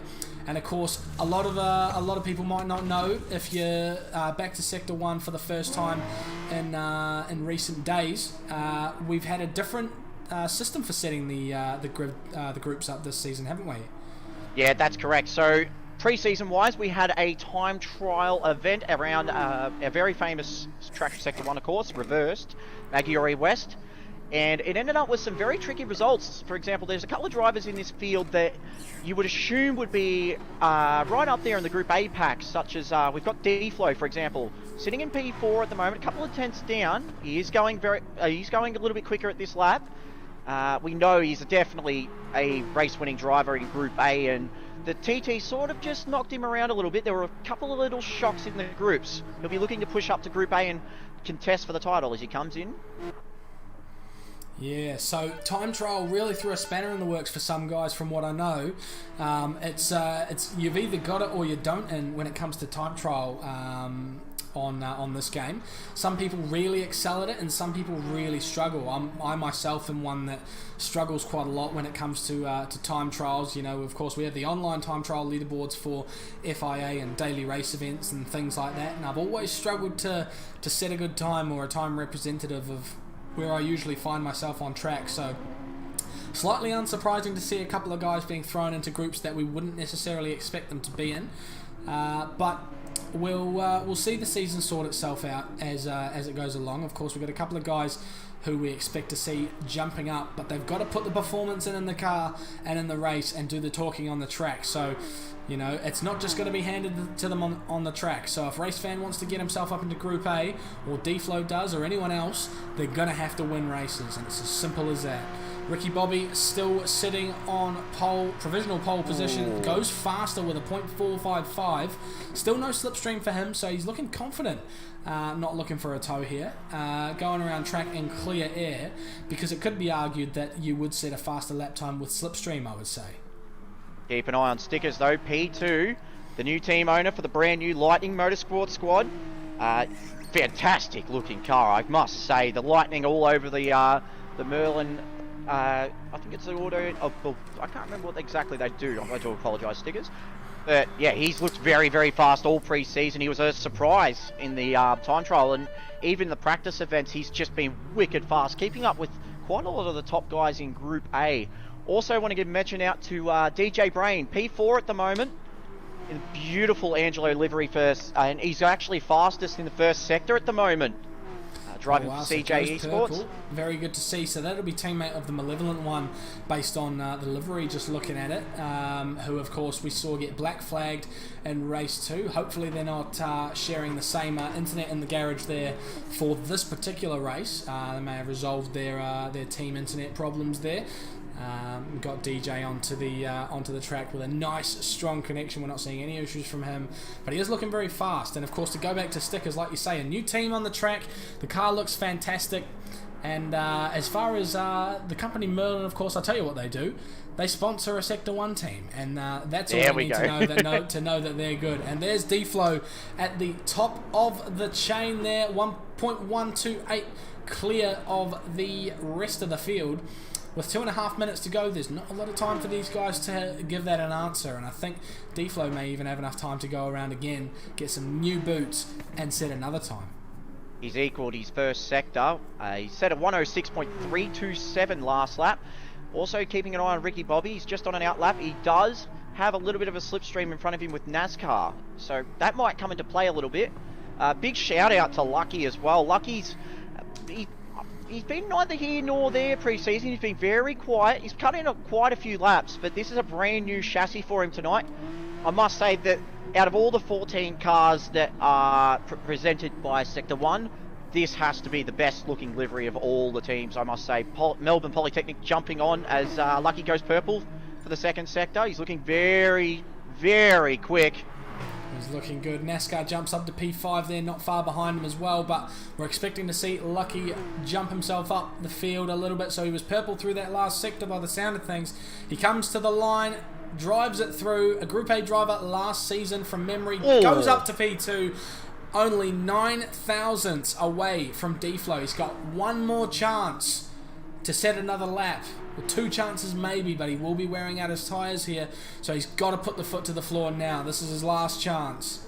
Keep an eye on Stickers, who's purple in the second sector. He's coming across the line now. Can he go up? Goes up to P3.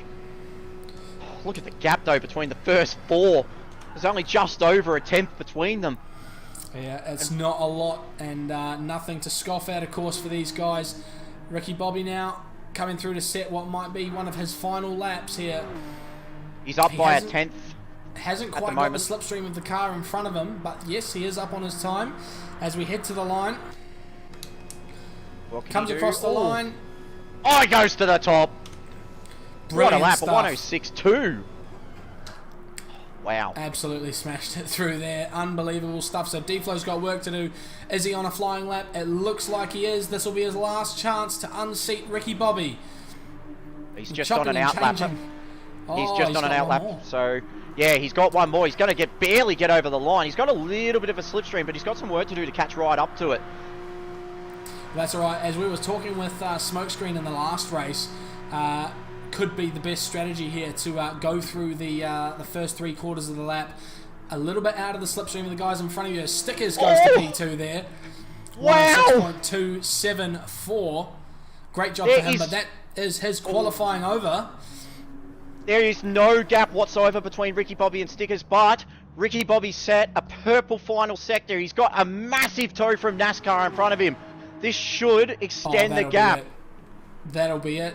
This might be all over. It's a dead heat between Ricky Bobby and Stickers because Ricky Bobby said it first. He's on pole already, and he will keep it just about. D-Flow coming through into the final sector. Can he give an answer to these guys? Currently P3. He's only got half a tenth to make up. He's not quite going to have the slip. He is purple coming out of that final sector. It looked like Ricky Bobby had a slipstream on his fastest lap, but what can D-Flow do? Does he have something in the locker? He's going to have a slipstream to the line. He drives to the line here for the final time in qualifying. What can he do? Wow! He goes faster, but not enough. Wow. Look at the gap between the top 5. It is only just over a tenth. That's What a brilliant quality. stuff from these guys. Unbelievable. Might be one of the first dead heats we've seen in Sector 1 history for the pole position, and I think Stickers is right to feel a bit hard done by there, setting the fastest time, equal with Ricky Bobby, of course, but because he set it second, he ends up second on the grid here. So Ricky Bobby leads Stickers and D-Flow and Lucky on the second row here. We jump on board. It's great stuff here from these guys, of course. As we've seen, the lights are out, the plane's away, and they're off. And Lucky's had a poor start here. NASCAR gets the jump on him. Will Wakey get him too? It doesn't look like it, but he's down to 5th heading into T1. They all run quite narrow on the way in just to make sure there's no position changes, and it looks like Race Fan's going up the inside of Lucky here. So he's making moves early. He's not afraid to get his elbows out, it seems. Lucky looks to the inside. Is he going to try it again into turn 2? Can't quite get it done. Oop, Carbon Boy's just got a little bit wide. He's gathered it up though. Just dropped into the back of the grid, but he hasn't lost much in the way of time. Very clean out of the first sector by everybody involved. There's a battle up the front. Stickers goes up the inside of the hairpin. Oh, there's been a big bump from Ricky Bobby. And D-Flow's going to have a big look. Can D-Flow go through with and follow it up? Oh, Stickers wants to have a conversation. He's going to be on the outside of Stickers. Here we go. And they're going to just about leave each other enough room. D-Flow gets the short end of the stick, but he manages to slot himself into P3 nicely. They're nearly side by side back there for P5 as well. Someone taps the wall there. I don't know who. There's a penalty for old Wakey. He's going to have to burn it on this straight here. That's going to hurt him big time. He's going to pull over to the left-hand side onto the flat section and burn the penalty. Here we go. Down it goes. And back on the power. Where's he going to drop to? P10, P11. The Kazi one for Red Mist Racing. Is he going to get him too? Not quite as they head into turn 1. Battle up the front is still getting pretty dicey though. Ricky Bobby's held them off the first lap. Stickers and D-Flow. This is your main little battle path. Then there's a gap back to Lucky of just over a second. Got NASCAR there, P5, just sticking right behind him. Race Fan keeping with them as well. Little bit of a gap back to... Oh, Race Fan's gone wide! He's gone into the wall as well. That's a serious off through there. It's going to seriously mess him up. Cruisin wanted to have a big dive. He goes to get it back. I don't know how I feel about that one, but we'll leave that to the stewards to decide. Race Fan's been left on the outside. That might even have been an attempted redress that just ended up shuffling him way down, but we'll see about that later. He's a bit sideways there. He's really struggling now. Oh, wow. Yeah, he just tried to readdress that and just forked up a little bit the guys that got past him. So old Wakey, Black Project had a massive look as well. He's actually gone up to P7 from all of that. Just before the hairpin, he was P11, so he's made up some massive ground because of that. That car looks fantastic as well. He's going to go for a move here on Cruisin as well. Up the inside into T1, makes it stick nice and early, and it looks like DJ Brain's going to have a look as well. There's contact on the apex. Can they hold on? Yep. And Black Project gets through. Oh, a little bit of oversteer going out in the big left-hander there as they come in. Look at how many cars are together. This is fantastic. Who's that? Scorn White Cruisin'. Can he hold on? Yes, he can, but DJ Brain might just want to have a look at this. And he does. He goes up. Big defense coming up. And Race Fan's going to have a look at old Wakey here. Jeez, they're fighting for the last neutral train in the pack. Yep, they're not afraid to jostle for position, these guys. Race Fan just gets it through there ahead of old Wakey and gets himself up to P9. So that's one position gained of the many. Battle pack up the front has gone up to 5 now instead of 3. So Lucky and NASCAR are just hanging into the lead pack at the moment. Of course, there's no points for the first race. So this is all about qualifying and setting yourself up for the second race. Ricky and Stickers on the front straight here. Ricky's just got Stickers hung out to dry on the outside line, but Stickers having a big look on the cutback. Wow. Wow. It looked like he was going to have that there, but the car got super unsettled on that transition onto the flat surface, and he has to dive back in. Yeah, what it's done also is just settled him back, so D-Flow's actually closed right up. Lucky right behind him, so the Lucky's Lawn Care and Racing Cars Like Legends stable are definitely in for the fight tonight. Of course, Lucky's Lawn Care, they are our reigning team's champions for this season. They'll be looking for some big points early on. Wow, these guys are throwing haymakers here. They're not afraid to go for a move whatsoever. Ricky Bobby's very lucky to be away from this. They're not pulling any punches at all. Two teammates in there as well, D-Flow and Lucky. Will they work together to get themselves both by stickers here as they come down the straight? Just They're keeping still an all eye in on slip range. Just keeping an eye on the little battle pack just behind these guys. DJ Brain, Black Project, and Race Fan. Little trio just fighting each other. Race Fan goes up the inside on the final bend. Oh, into the wall there for Black Project. Little bit of contact there. That's a bit of a hey going. Do you know who I am? I am the reigning Sector 1 Challenge Champion. Well, sometimes in Sector 1 you got to throw your weight around, otherwise you will get bullied, and Race Fan really doing his best to make these guys listen. He's all over the back of DJ. Lucky's had a moment. He's actually dropped behind NASCAR here and he's lost out from D-Flow. So he's either gone a little bit wide or he's made contact somewhere. I suspect he must have had an issue through T1. So he is behind NASCAR and they're away from the group up front as he goes for a move at the hairpin. Not afraid to fight it back, and it looks like he's going to get it as well. He got that stopped so well. That was amazing. Also, Stickers has just made a move for the lead. He's just passed Ricky Bobby up the inside of the hairpin. So he's got that move done. Can Ricky stick with him? Because we know that Stickers is going to be wicked fast around here. During all of the practice sessions we've had, he's kept right up with the top guys. Not afraid to show what he's about. And this season, he really wants to make a statement as a new TO and as an improving driver. He's been improving quite a lot the last couple of seasons. So keep an eye on him. He's under attack here from Ricky Bobby. Looks to the inside. No interest in working together from these guys. They just want position. And that's what you want to see. Three super fast guys who all want to lead. And they aren't going to yield to each other whatsoever. Got D-Flow just sitting P3 at the moment. He'd just be sitting back watching these two guys going, come on, just work a bit harder. Burn your tyres. We know, of course, D-Flow is absolutely super smooth, being a reigning M3 Challenge champion back in a couple of seasons ago. He's a great driver, D-Flow, a proven race winner, as we know, and he is a little bit of a different mentality to the guys up front who insist on leading at all times. D-Flow's not afraid to let other guys do the work for him and take advantage where others fail. So I expect we'll see some great things from him here as we continue on and head through for the 6th time to start lap 7.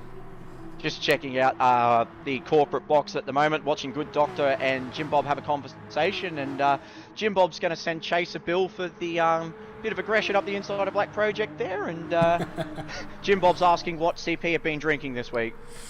Oh yeah, they're looking funky. There's another move on for P1 there. Stickers goes through on Ricky Bobby once again.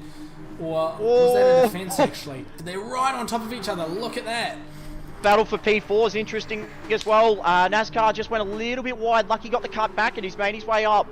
DJ's coming up to these two and Race Fan's closing in as well. These two both look better on tyres than NASCAR and Lucky at this stage. Lucky needs to get that gap down to his teammate to get himself back in that fight for the lead positions here.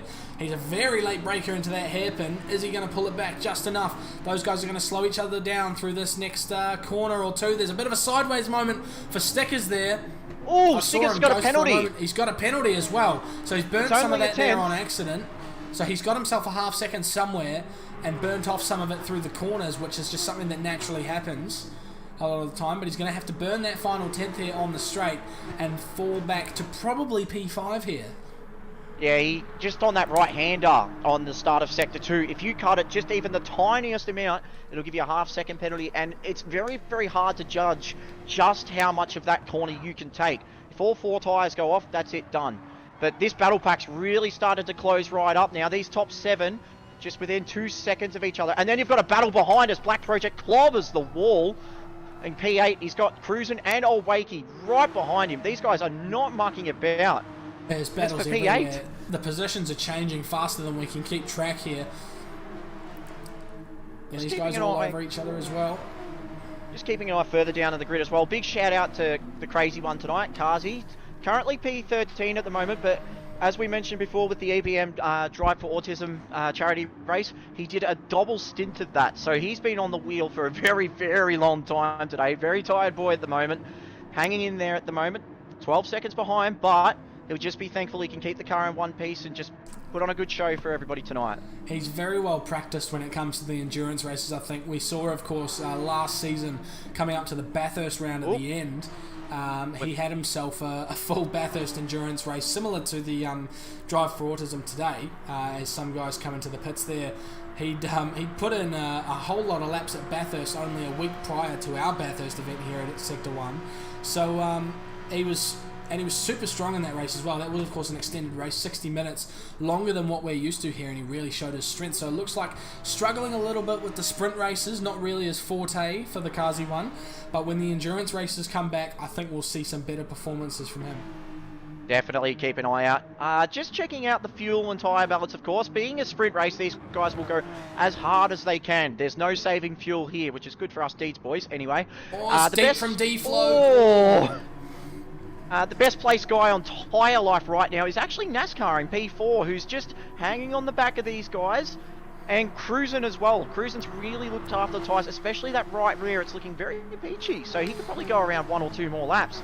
We did see him being quite conservative with someone, I forget who it was, someone went very aggressive on him and he pretty much just let them through cruising. I forget who it was and at what time, but it looked like he was very much in a tyre conserve mode. But of course, tyre's not a huge issue here because the guys are forced to do a mandatory stop anyway, so you can afford to push them pretty hard, but it can make a difference towards the end of the stints, and it's a sign of things to come if someone's got better tyres now. So NASCAR will probably be someone to watch out for at the end of the race. The undercut may not have worked here. Stickers is on the out. Oh, he's dropped to P4, so the undercut has not really played out that well for him. He came into the pits in P1, and while he's still in this lead battle pack, he's actually dropped a little bit of time to these guys. Must have had an incident on his outlap or some such thing, but of course we did see him burn that penalty just prior to his stop as well, so he was on the back foot a little bit there, so still in with a chance, I think, and that's where you want to be. And sometimes being in the slipstream and just being able to chill back in P4 here might be the best position to be in. And of course, with 2 teammates in front of you of D-Flow and Lucky, it's gonna be hard to get by these guys as they're going to work together. Of course, 2 different teams, but sister teams, as we know, here at Sector 1, the LLCR and RCLL teams sharing, or garages next to each other, if I'm not mistaken. That's correct. So they're both from the same stable. Just keeping an eye on the fastest outlap at the moment, and so far Ricky Bobby's had an absolute blinder, but the undercut lap where Stickers came in, it was actually Race Fan that had the fastest outlap. He's just close right behind NASCAR as he's going to have a look on the outside of turn 1. Well, I think he actually just got overtaken by NASCAR into T1. I was just watching that briefly while you were explaining.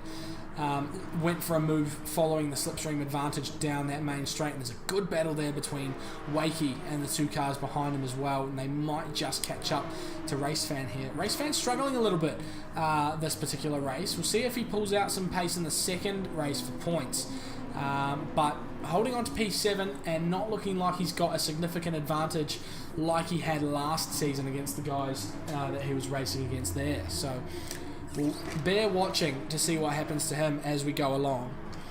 The upside of the fields, though, is once you progress up a series, the quality of the drivers, the caliber of the racing goes up another level. So for Race Fan, this is going to be a learning curve and a bit of a baptism of fire. He was dominant last season in the Group 4 Ferrari. But this season, the battle for the lead here. Sorry to cut across. Yeah, Lucky's gone for a move at T1. There's a cutback on for Ricky Bobby here. He's going to get the inside for T2 here. He's got his nose ahead. He's going to have it, and Lucky is going to have to yield once again. Just a little bit too aggressive into that corner. Whoa, he cuts the nose off D-Flow there. His sister car, as they head through to end the first sector. Very risky there, but I'm sure he knew that D-Flow was going to give him plenty of room. As D-Flow looks to the inside, I don't think he's going for a move here, just trying to get himself some clean air into the braking zone as they remain 1, 2, 3, 4 as they were prior. Lucky looks for a move again. He's just showing the nose to Ricky Bobby, putting a heap of pressure on him, but Ricky Bobby refuses to crack. DJ Brain has now caught this little party. They've actually slowed each other up quite a bit, and DJ's had clean air. He's now on the back of this slipstream. He's going to be a big player. This battle may just bring Race Fan and NASCAR back into the brink. If they start going hammer and tongs, it's going to bring actually all the way back to P10, which is cruising. It's going to close all these guys right up. As Ricky Bobby looks defensive into the first corner, and Luck catches right up to him. That's an interesting turn of phrase, I suppose, luck catching up to someone, but when I say luck, I mean lucky, of course, but he's right there and absolutely hampering the rear end of Ricky Bobby there. It looks like there's been a mistake there from DJ Breeze. Fallen back, D-Flow gets wide on the exit there and falls back. Just understeered on the way into the turn. He's had a couple of laps where he's understeered and almost clipped the grass, but that did not look comfortable, and that's dropped him down to P5. Still in the tow of the slipstream though. DJ Brain will, he's catching back up. He's 1.3 behind Stickers, but he's made up a spot, and that's the big thing about this track. Don't want to be making mistakes. The grass is like ice, and these walls are very unforgiving. The grass is lava indeed, but D-Flow is a fighter. He's got fighting spirit, and he's a fantastic racer to boot, so I'm sure we'll see him fight back here. As we said before, a proven race winner here in Sector 1 and a mainstay, it seems to have been for previous seasons in Group A. So we expect great things from him, and I'm sure we'll see them to come. This is, of course, not a points race. It's only to set the grid for race 2, although these guys do not treat it as such, and they do not pull any punches, as we've seen. So I'm sure we're going to see a strong push to the end with just over 4.5 minutes to go. The gap out between D-Flow and NASCAR now has started to grow a little bit. This is a second battle pack forming, and looks like race fans getting held up a little bit by NASCAR. NASCAR did a 106.9 as race fans going to go and have a look up the outside. Ooh, no, he brings it back in. This battle pack here, though, very tight, very, very tense. Yeah, race fan was briefly in front of NASCAR there for a little bit. As we've seen a spin there for someone. Oh, wow. I don't know what happened there, but we've seen someone go it's Black off. Project. It's Black Project. As he recovers, and his rear tyres are not looking fantastic at the moment as he slides his way out. We'll have a look at a replay of that one. So we headed through the hairpin. It was the following corner. So he got held up a little bit, and it would have made him a little bit distracted by these guys in front. They're too wide. Just catches the grass on the outside and actually taps Cruisin in the back as well on the way in. So a really unfortunate incident for Black Project. Really put him on the back foot there at the back of the field. And the front three now have skipped away once again. D-Flow has been left behind DJ Brain here as well. So the podium drivers, the front row and P3 of course, for the second race, if we stay as we are, with just over 3 minutes to go, they're still battling hard, but they've pulled away from the guys behind a little bit. What can DJ Brain do? Is D-Flow going to work together with him? Got to give a mention out to Ghost at the moment. He's currently sitting P10. Was not confident at all on this round. This track he's chatted to me today just says doesn't suit his driving style. He's made up a couple of spots at the moment, but he'll be looking to improve on the up for the next race. He's kept it clean, and for Ragged Edge it means a lot of team points, which is what they'll be after. Yeah, doing your part for the team, a huge part of driving in Sector 1 in this track. Yeah, I think you're right. It's not loved by many. There's a few who do really enjoy it, that one of them being myself, of course. It is fantastic to watch, though, of course. As a spectator, I think it's a great track to be watching stuff happen on. But, of course, some drivers not gelling with the track, maybe not even gelling with the car as well, although I'm pretty confident I know that... Race fans had a big moment, just dropped down to P7. Just a bit of understeer, and he's just managed to hold it on. Great car control, but... he's just lost out to NASCAR, who's just skipped away a little bit, fallen behind Old Wakey, and Cruisin's going to have a big look. Is there going to be a switchback? No. Oh, he's very sideways through there. Race fan seemingly really struggling with the exit of turn 4 and the exit there as well. But Cruisin cannot quite get by, but he's getting held up big time here. And he's been left behind by Old Wakey. Cruisin's probably going to get race fan down the straight here, I imagine. Just up the front, keeping an eye on the front guys. DJ and D-Flow have now closed up a little bit more on this front pack. As D-Flow, bit of contact on entry, but they both make the apex nicely.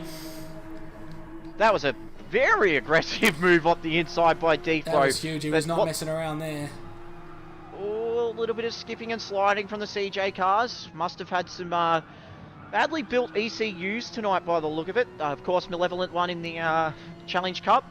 Just struggled a little bit and unfortunately black flag, but DJ's car starting to suffer. Oh, Ricky Bobby with a big oversteer moment. And that's Lucky going to have a look up the inside. Stickers goes down to P3, but Stickers is going to fight back. A little bit of a side bump. by side, and this has pulled D-Flow and DJ Brain right back into it as well. This is now a 5-car battle pack with just under a minute to go. This is going to be coming on to the final lap here. 5 cars, any one of them could take pole position for the second race here. Got Ricky Bobby for Obsession, Stickers for Lightning Motorsport, Luck goes my way for Lucky's Lawn Care, D-Flow for Racing Cars Like Legends, and DJ for CJ Esports. Stickers looking down the inside, Oh! already they're nearly 3 wide. Stickers with a bit of contact into Ricky Bobby. Lucky's hung out to dry on the outside. He tried to go round them both, and that's compromised him and allowed D-Flow through there. D-Flow's going to lift there and allow him back through. They just want to get through these guys. They cannot afford an incident at this point to screw them up for the second race here tonight. A little bit wide there for D-Flow, I think that was, on the exit of turn 4. And DJ Brain's going to have a look at someone here. He's going to have the inside line for sure. Does he get it done? They're nearly 3 wide for 3rd, 4th and 5th. Oh, D-Flow, hold on. He just clipped the grass there, but he's caught it. And he's up the inside of DJ here. This is huge for these guys. Stickers has got the lead though as they head into the final series of corners. Will there be a slipstream to the line for Ricky Bobby? Oh, DJ a little bit oversteery on the corner exit though, but it looks like Stickers is going to hold on. D-Flow's going to have a Ricky run. Bobby, come on. Can Ricky Bobby hold off? Oh, Stickers, Ricky, Stickers, Ricky, Stickers, Ricky, Stickers! Stickers will take the win. And a drive to the line. D-Flow just gets DJ Brain at the line. Wow, for P4 there. That was a huge battle for track position going into the second race. That's insane. That was a fantastic finish and not what we expected at all. Carbon Boy on double duties comes home P10. Ghost comes home P11. Black Project P12 after that earlier spin. The Kazi one comes home P13, and Magnet also on double duties P14 here. What a race. That was just unbelievable for a finish. Absolutely incredible driving by all those guys involved in that lead battle pack. Kept it clean, but brought it home. And you try telling these boys there was no points on the line, they sure didn't race like that. No holds barred for these guys whatsoever. Everyone wanted that pole position and no one was giving it up easy whatsoever, and that's what we love to see. Fantastic stuff from these guys that race. That was like a WWE style Royal Rumble. Wow.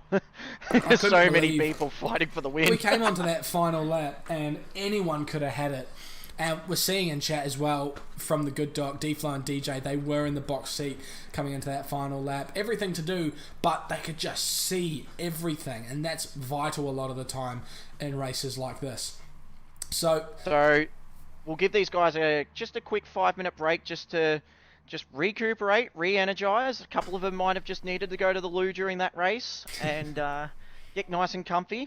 For all those guys on chat as well, and if you're watching, just make sure you smash that like button, of course. If you haven't subscribed, do click the subscribe and the notification bell so you don't miss a moment of Sector 1 Season 5.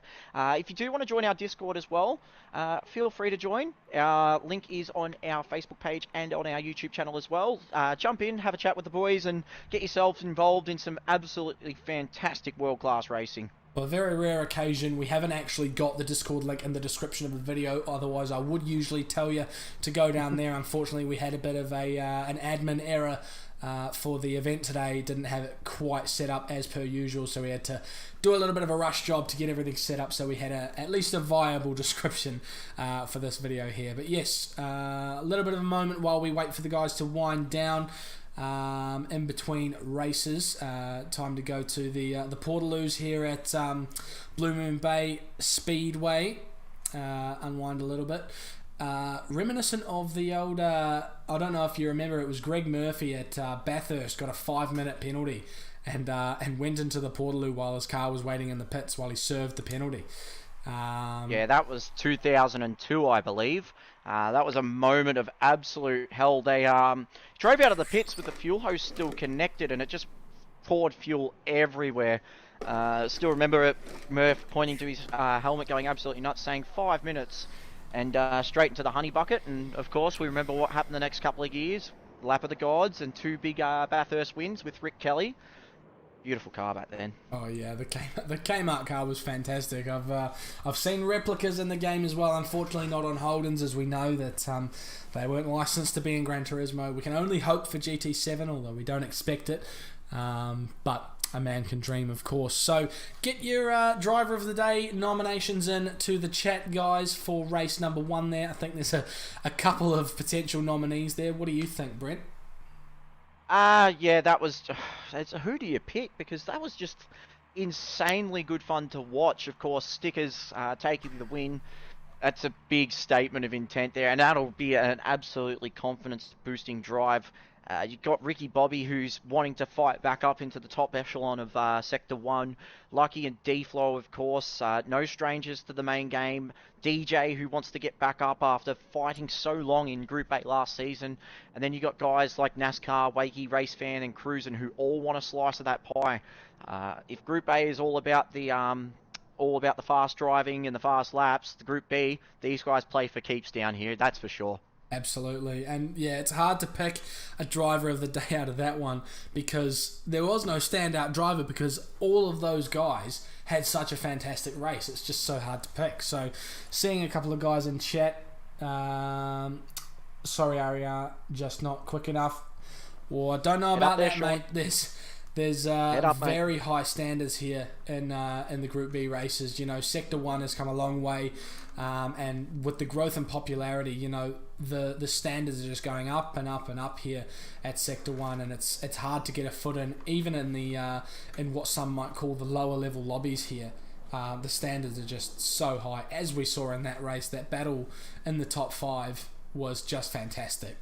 You know, and we've had a couple of big top 5 battles now here at Blue Moon, and of course remembering last weekend's race with Brocky, Morgan, Corgi, TX3, and Kiwi Raikkonen fighting right up till the very end for the win, and it's just absolutely epic fun to watch. This track is very slipstream dependent on the 2 of the sectors, and then you've got the tight twisty corners on the middle sector, and if you can keep up on that middle sector with the pack, you're going to be basically fighting for a win, and it could be up to 10 drivers at any time fighting to gain that top spot. Just keeping an eye on the chats as well. Womble, did somebody say Lou? Yes, I did. It just fantastic racing all round and especially the first round at a track that a lot of guys are either not familiar with or not comfortable with, and the track selection we've got this season does come back to that. So a lot of the tracks coming up, you'll see next round, for example, will be an absolute war of attrition at Willow Springs. It's going to be... That's just... If these guys think that this track is going to be an absolute dogfight, they better be prepared for what comes next, because Willow Springs, despite the fact that it is a power circuit, one false move and you're going to be sending postcards from Colombia. Yeah, a very unforgiving track, Willow Springs, as we'll head there for our next round. But of course, early on in the United States here, we're at Blue Moon Bay. We stay in the same country. Travelling Circus doesn't have to go too far to get to Willow Springs for the next round. But yeah, some fantastic stuff from these guys as we get ready to kick off race 2. So we'll recap the first race for you guys. Of course, the results will pave the way for the grid of race 2 for the points. First of all, shout out to Luck Goes My Way, aka Lucky, as we do call him, with a 106.108 for the fastest lap, set on lap 11. We'll keep an eye on that to see if that remains the same for race 2. So Stickers will start on pole. For the new Lightning team. Ricky Bobby joins him on the front row, followed by Lucky and D-Flow on row 2. A good job from D-Flow there to come from quite a long way back at one point, I think he was. And DJ Brain and NASCAR occupying row 3. Wakey, Race Fan on row 4, and Cruisin' and Carbon Boy round out the top 10. Of course, Carbon Boy taking on double duties tonight, so fantastic stuff from him. So let's get down to the track for the points race. This is the one that counts, everyone. This is the one for the points. This is the one that might send someone rocketing up to Group A. There's a lot on the line here. Stickers leads the way from Ricky Bobby here at Blue Moon Bay Speedway. They line up on the grid for a standing start once again. We jump on board with D-Flow here for the start of the race. Banging off the limiter. The lights are up. We can't see them, but they're about to go out for these guys. 20 minutes of racing as we see the plane head in. A very good start there from Ricky Bobby. Rockets away from the line. Look at that. The reaction time was absolutely insane. D-Flow maintains his P4 as they head down to turn 1. On the inside, we've got... Oh, D-Flow's gone round the outside of Stickers there. Is he going to hold this? I think he might, you know. He's got the exit speed. He's got his nose ahead. He may have to yield to Stickers here. He's going to lose 2 in 1 corner if Lucky wants it. But he backs out, allows the sister team car through there without incident. And it looks like everyone's got through there particularly cleanly. Ghost up to P10 here. There's a bit of jostling in this backpack here for position. They're nearly 3 wide as they go into the hairpin. Race Fan maintaining his P8 here as he sits by himself on the apex there for that corner. Not a lot of position changing across the field here. Stickers maintains his P2 behind Ricky Bobby. Actually, sorry, they've swapped here. Ricky Bobby, of course, starting on in P2 for this particular race. So the little bit of a loser out of that first lap was Cruising. Just bogged it down at the start a little bit. He's dropped down to P11 behind Black Project and Ghost. Ghost had a really good jump off the line, but how good was Ricky off the start? Just perfect reaction times. Also NASCAR as well. NASCAR's had 2 very, very good starts. He's fighting the secondary battle here at the moment though, because he's got DJ, Wakey and Race Fan right behind him, and there's already a 1.6 second gap to the top 4. He's going to want to close that up very, very quickly. They've split off very quickly here, that front group pulling away, and yeah, absolutely, Ricky Bobby with a fantastic start. The reaction times were inch perfect. I almost thought when I saw him go that it was a false start, because I genuinely saw no other cars moving when he went, but he absolutely smashed it there. Got away very well from the start, and he's maintaining that P1 excellently so far this race. Right, NASCAR's just closed that gap up massively. He's actually taken half a second out of it to Lucky. So the battle pack is starting to form a little bit here. Lucky's just lost D-Flow a little bit. He's lost the tail of the stream. D-Flow, of course, he's just hanging up the front, watching Ricky Bobby and Stickers go to work.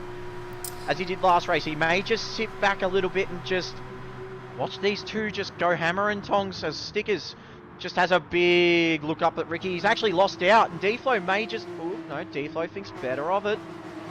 Well, best to be line astern for these guys at this stage, because their best possible strategy for the top 3 is to work together to pull away from the rest and fight for position at the end of the race instead. Because Race Fan, hold on. Oh, he had a massive oversteer moment at the end of Sector 1 there. Barely held on. That was an awesome little bit of car control. Well done to Race Fan. We've seen him getting all sorts of ragged in the last race, and it looks like that doesn't change at all here in the second race. Maybe struggling with the GT3 characteristics of the car, moving from Group 4 last season. Might be a little bit of a culture shock for him coming in here. It looks like he hasn't quite got a hold of the car the same way as he had last season. He is still in the slipstream of old Wakey in front of him. Let's see if he can pull him back here. And the thing about these Porsche 911 GT3 RSRs, 509 horsepower, 1,205 kilos. They are much quicker than our cars from last season, of course. So it's going to take some getting used to. We're back in the one makes for Season 5 as D-Flow just starting to range on the back of Stickers and force some pressure. And this is what D-Flow is so good at. I can say this from a lot of experience racing the guy. He's very, very good at sitting behind you and forcing you to make mistakes, forcing you to crack under pressure. He'll just look after the car, show the nose every now and again, as Lucky also just behind him if anything goes wrong between them. NASCAR closing up in P5. Oh, yeah.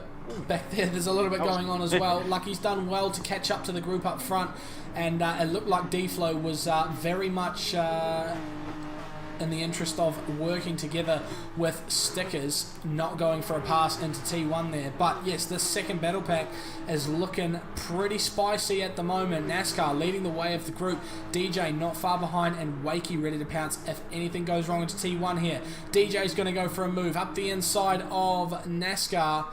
A position change on the main straight there as they head in. There's a bit of contact on the way into the corner, but DJ takes the position away, and he almost loses 2 for 1.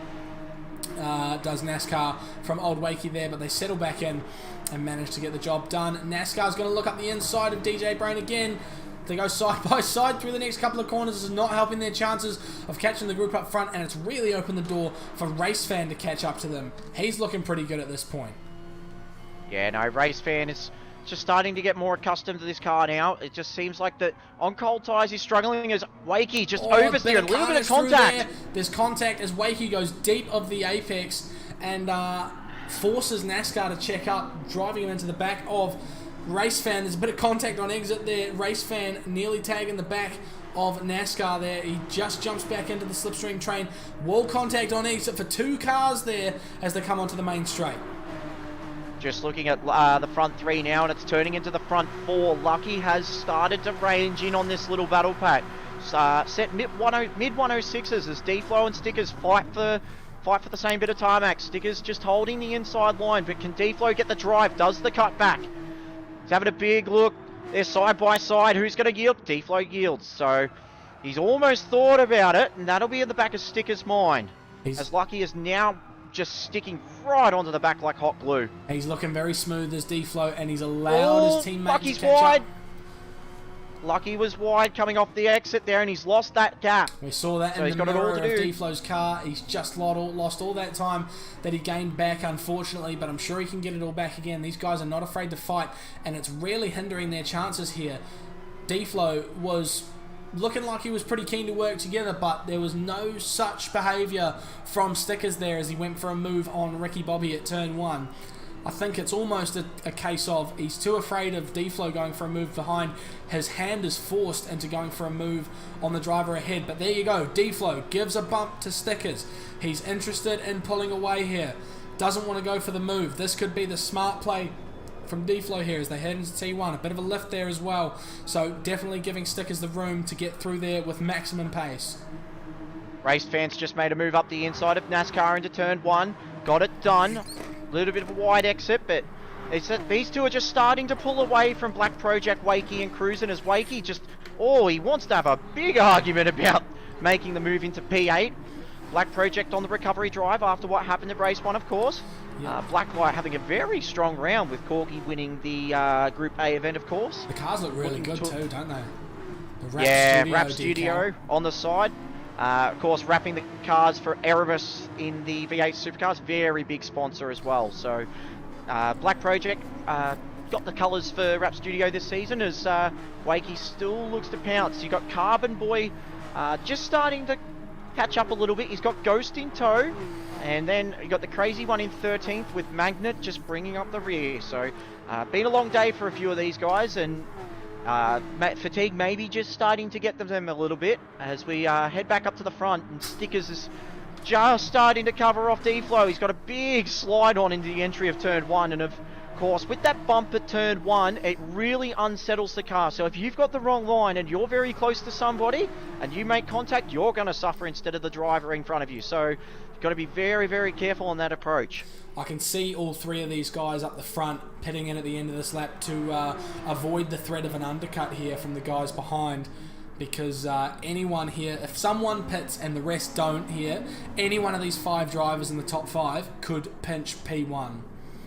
And Ricky Bobby might just get away here a little bit because Stickers' front tyres are actually quite a bit more worn than the rest of the guys in the top 5. He's just struggling to get that front end to just dance the way he wants it to dance. And well, it looks like he might be tripping over his ankles if he doesn't pit this lap. He's going to need to pit in, I think.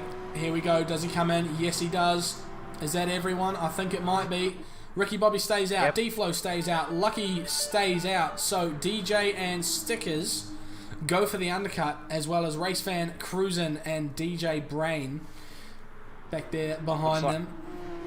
Looks like Ricky, D-Flow, Lucky, Carbon and Ghost went around again. So they're going to play the longer game. They want to have the fresher tyres and the lighter fuel towards the end. And it does make quite a difference. If you can hold, this is the critical part of the race. If you can hold really good race pace and combat the outlap, then you're looking at very, very strong position. Especially later on when the guys start to suffer with their right rear tyre and you've got a very fresh set of boots on. If D-Flow plays his cards right this lap, his overcut could work beautifully because he's almost within range of Ricky Bobby in front of him here, and being that he was a couple of positions behind him, if he gets right onto the rear bumper of Ricky Bobby, that's essentially putting him in the same place as whoever was in P2 was when they pitted in there. So he's in a pretty good spot here. The gap now down to 5/10, so he's gained a lot over this lap. So it's looking good for D-Flow, not so much for Ricky Bobby here as they all come into the pits.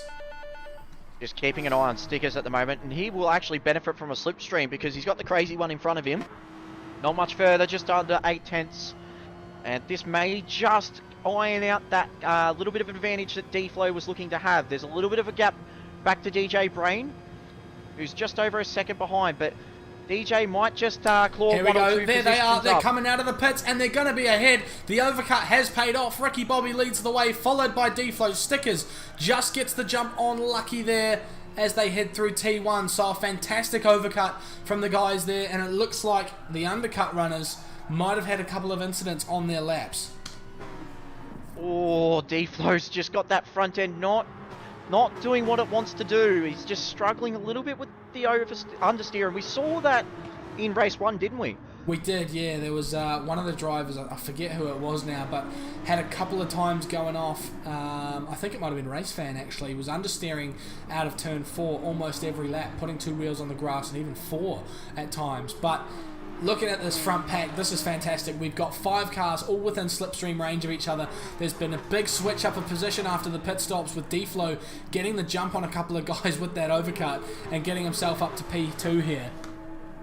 And the big thing about this race as well, with your top three will go to Group A for Willow Springs. So there is a lot at stake here. There's not just a race win or a podium. There is big points on offer. Lucky the team goes for championship. it. So up into P3 there, ahead of Stickers. And Yeah, that's just looked that like final Stickers just spot got for the Group line A, right. isn't it? Yep, so P3, that'll see you at Willow Springs with me and 13 other amazing drivers. Oh, Group that's A, scary, that's actually. where you want to be. So Ricky Bobby, D-Flow and Lucky all set to make the jump up to Group A, but I'm sure that Stickers and DJ will not take it lying down. They'll be looking to get it back as DJ closes right up to the back of Stickers there. All the pressure on the Lightning driver heading through the final group of corners here. Stickers is out of slipstream, so he's out of advantage for the main straight. This could be curtains for the Lightning driver. And it all depends on what DJ wants to do next. If he does a bump draft, this will bring them back. But one big thing you don't want to do is, if you're trying to catch up to the battle pack in front, you don't want to be fighting too hard, because it's very easy to lose time battling and just getting your lines wrong. Well, it looks like DJ Brain backs himself because he's gone for a move and gone clean up the inside of Stickers there. He's a little bit wide of the apex in T1, but he holds the position either way. Up to P4 now, and a second gap to the group of 3 up ahead. So these guys now have an opportunity to pull away. I'm sure Lucky and D-Flow will work together to get up ahead, but they'll also be wanting to steal that P1 from Ricky Bobby here. I'll tell you what, Race Fan's closing up the Stickers here as well. He took half a second out on the last lap. He did a 106.4 compared to Stickers 107.2. So of course Stickers had to deal with being passed by DJ Brain, but looks like Race Fan late on, he may become a little bit of a factor. But the other big thing is he's bringing NASCAR and Wakey with him. NASCAR did a 106.4 last lap, and Wakey did a 107.8. So it looks like NASCAR may have passed him at some stage. Well, I'm sure Race Fan's not going to wait around for the guys behind him, and they are out of slipstream range at the moment. So they've got a lot of work to do if they want to get pulled along up to this group ahead. Big thing though is, as we watch the battle up the front, the top 3, D-Flow has now taken a section of the lead. Wow. So big move up to turn 1. And Ricky's just wanting to have an argue. So this is, because these two are from the same stable, Lucky and D-Flow, this may turn out to be a 2v1 argument here. So there's a lot of points on offer, especially for a team as decorated as Lucky's Lawn Care, who are two-time teams champions here at Sector 1. Of course, winning last season and winning Season 2. They're no strangers to getting big results when it matters. Yep, and it's been a great drive from them so far, and Ricky Bobby is the meat in the LLCR RCLL sandwich here today as we head round for the last 5 minutes of the final race. This is the points race, of course, the one that counts if you're just joining us. We've had our sprint race for the Super Cup. They set the grid with Stickers on pole position and Ricky Bobby in P2, who got a fantastic start and jumped Stickers for the lead into T1, and he's about to do the same to D-Flow here as they come down for the 14th time. Lucky's going to try fight it as well. He looks to the inside, but Ricky Bobby shuts the door on him very firmly, and there's a swap of position there for Lucky and D-Flow, trying to, you know, be polite enough to each other to ascertain the fact that they are teammates. But I can tell you now, both of those guys want the win here tonight. And I tell you what, if we saw what happened in the V8s today with Shane Van Gisbergen and Jamie Winkup, you can bet that the last lap, all gloves will be off between D-Flow and Lucky. We know how quick D-Flow is, but we know Lucky's an absolutely tenacious driver, and he's very, very hard-headed, won't yield when it matters. So there's a lot... Oh, as D-Flow just handles the slide on the exit.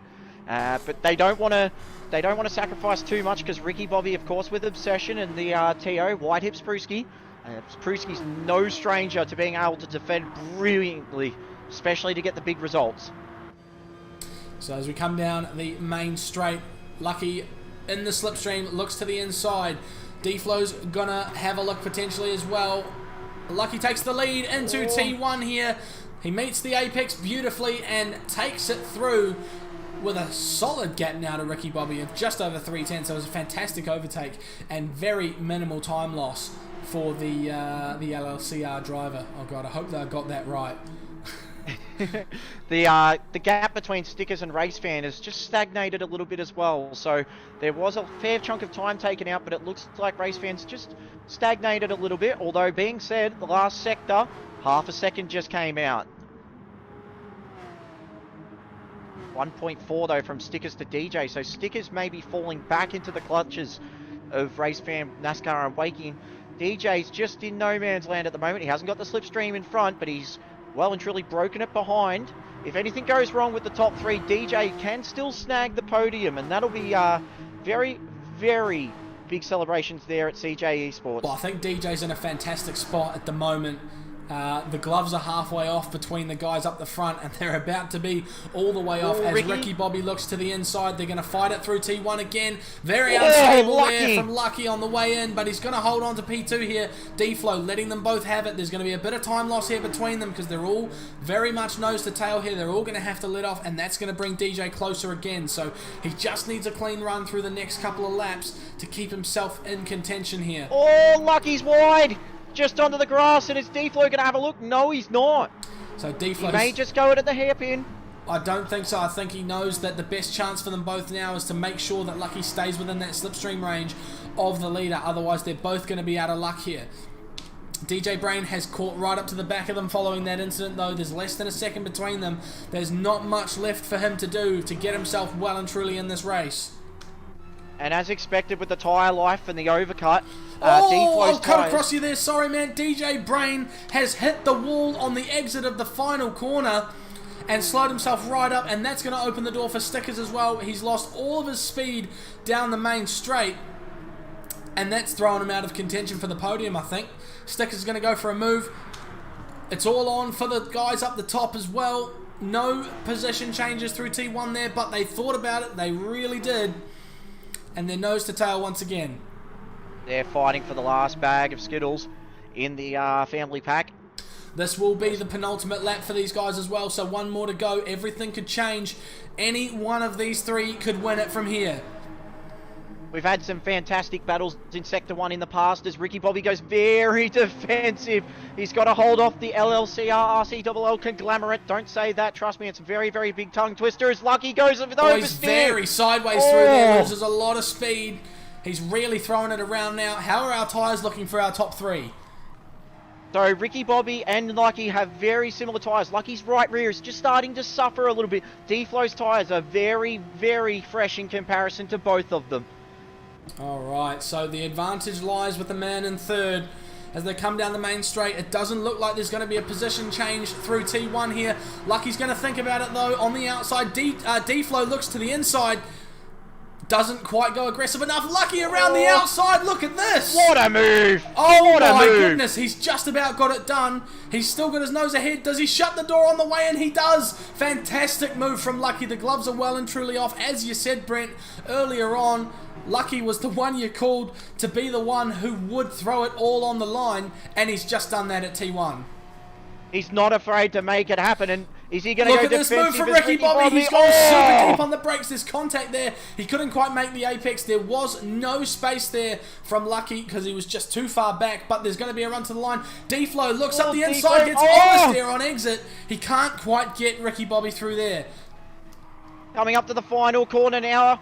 How's the slipstream going to play? Lucky's coming out of that beautifully. Ricky Bobby P2. Lucky's going to have to get the elbows out here. The slipstream is starting to affect D-Flow P3. Who's going to take it on the finish line? He might get it at the line here. It's going to be very close between the top two, but Lucky just keeps it by 9 thousandths of a second. D-Flow takes P3. Those are your new Group A drivers. DJ Brain followed closely by Stickers, Race Fan NASCAR, and Old Wakey in P8. What a fantastic finish for them as well. We couldn't quite have our eye on it just because of the battle that was going on up the front, but a fantastic race from those guys as well. Black Project RX-7 rounds out the top 10 in that beautiful liveried Rap Studio car. Carbon Boy P11, Ghost in P12, the Crazy One in P13, and Magnet on double duty takes P14 here. What a race. The fastest lap goes to Lucky though with a 1:06.2, and he takes the chocolates in round 1. He'll be joining the big boys in Group A at Willow Springs. Congratulations, son. You've earned that one. That was fantastic from those guys. I can't believe how that went down at the end. He had a fantastic final lap, and that move around the outside, unbelievable stuff. That is one of the best battles we have seen in quite some time, and we have had a lot of great battles in Sector 1, especially with Lucky's Lawn Care. They know how to get it when it matters, and they got the job done tonight. Wow. I'll tell you what, yeah, message in the chat, who said one make doesn't work? I think you're right about that one. And as well as that, say what you want about Blue Moon Bay. Some of the guys don't like driving here, but it makes for some of the best spectator action that you will ever see in motor racing ever. Just look at the 4 races from tonight as an example. That was fantastic. I tell you what, Ricky Bobby only missed out by 15 hundredths of a second. There is absolutely nothing in that gap whatsoever. Yeah, it didn't quite look like he had it to the line. Like, we didn't think that he was going to get it. He was just too far back, but he really made it close there. He was not messing about with that slipstream to the line. D-Flow rounds out the podium, so he'll be in Group A next week as well, which he'll be happy about. DJ Brain, Stickers for P5, Race Fan in P6. Well, sorry, we'll bring the stream over to the screen so they can check this out as well, of course. Race Fan in P6 from P8 at the start, so he's done well to get himself up there. NASCAR P7, Wakey P8. He's been a Group A driver many times in the past, I believe, as well. So the standards in this lobby are just fantastic.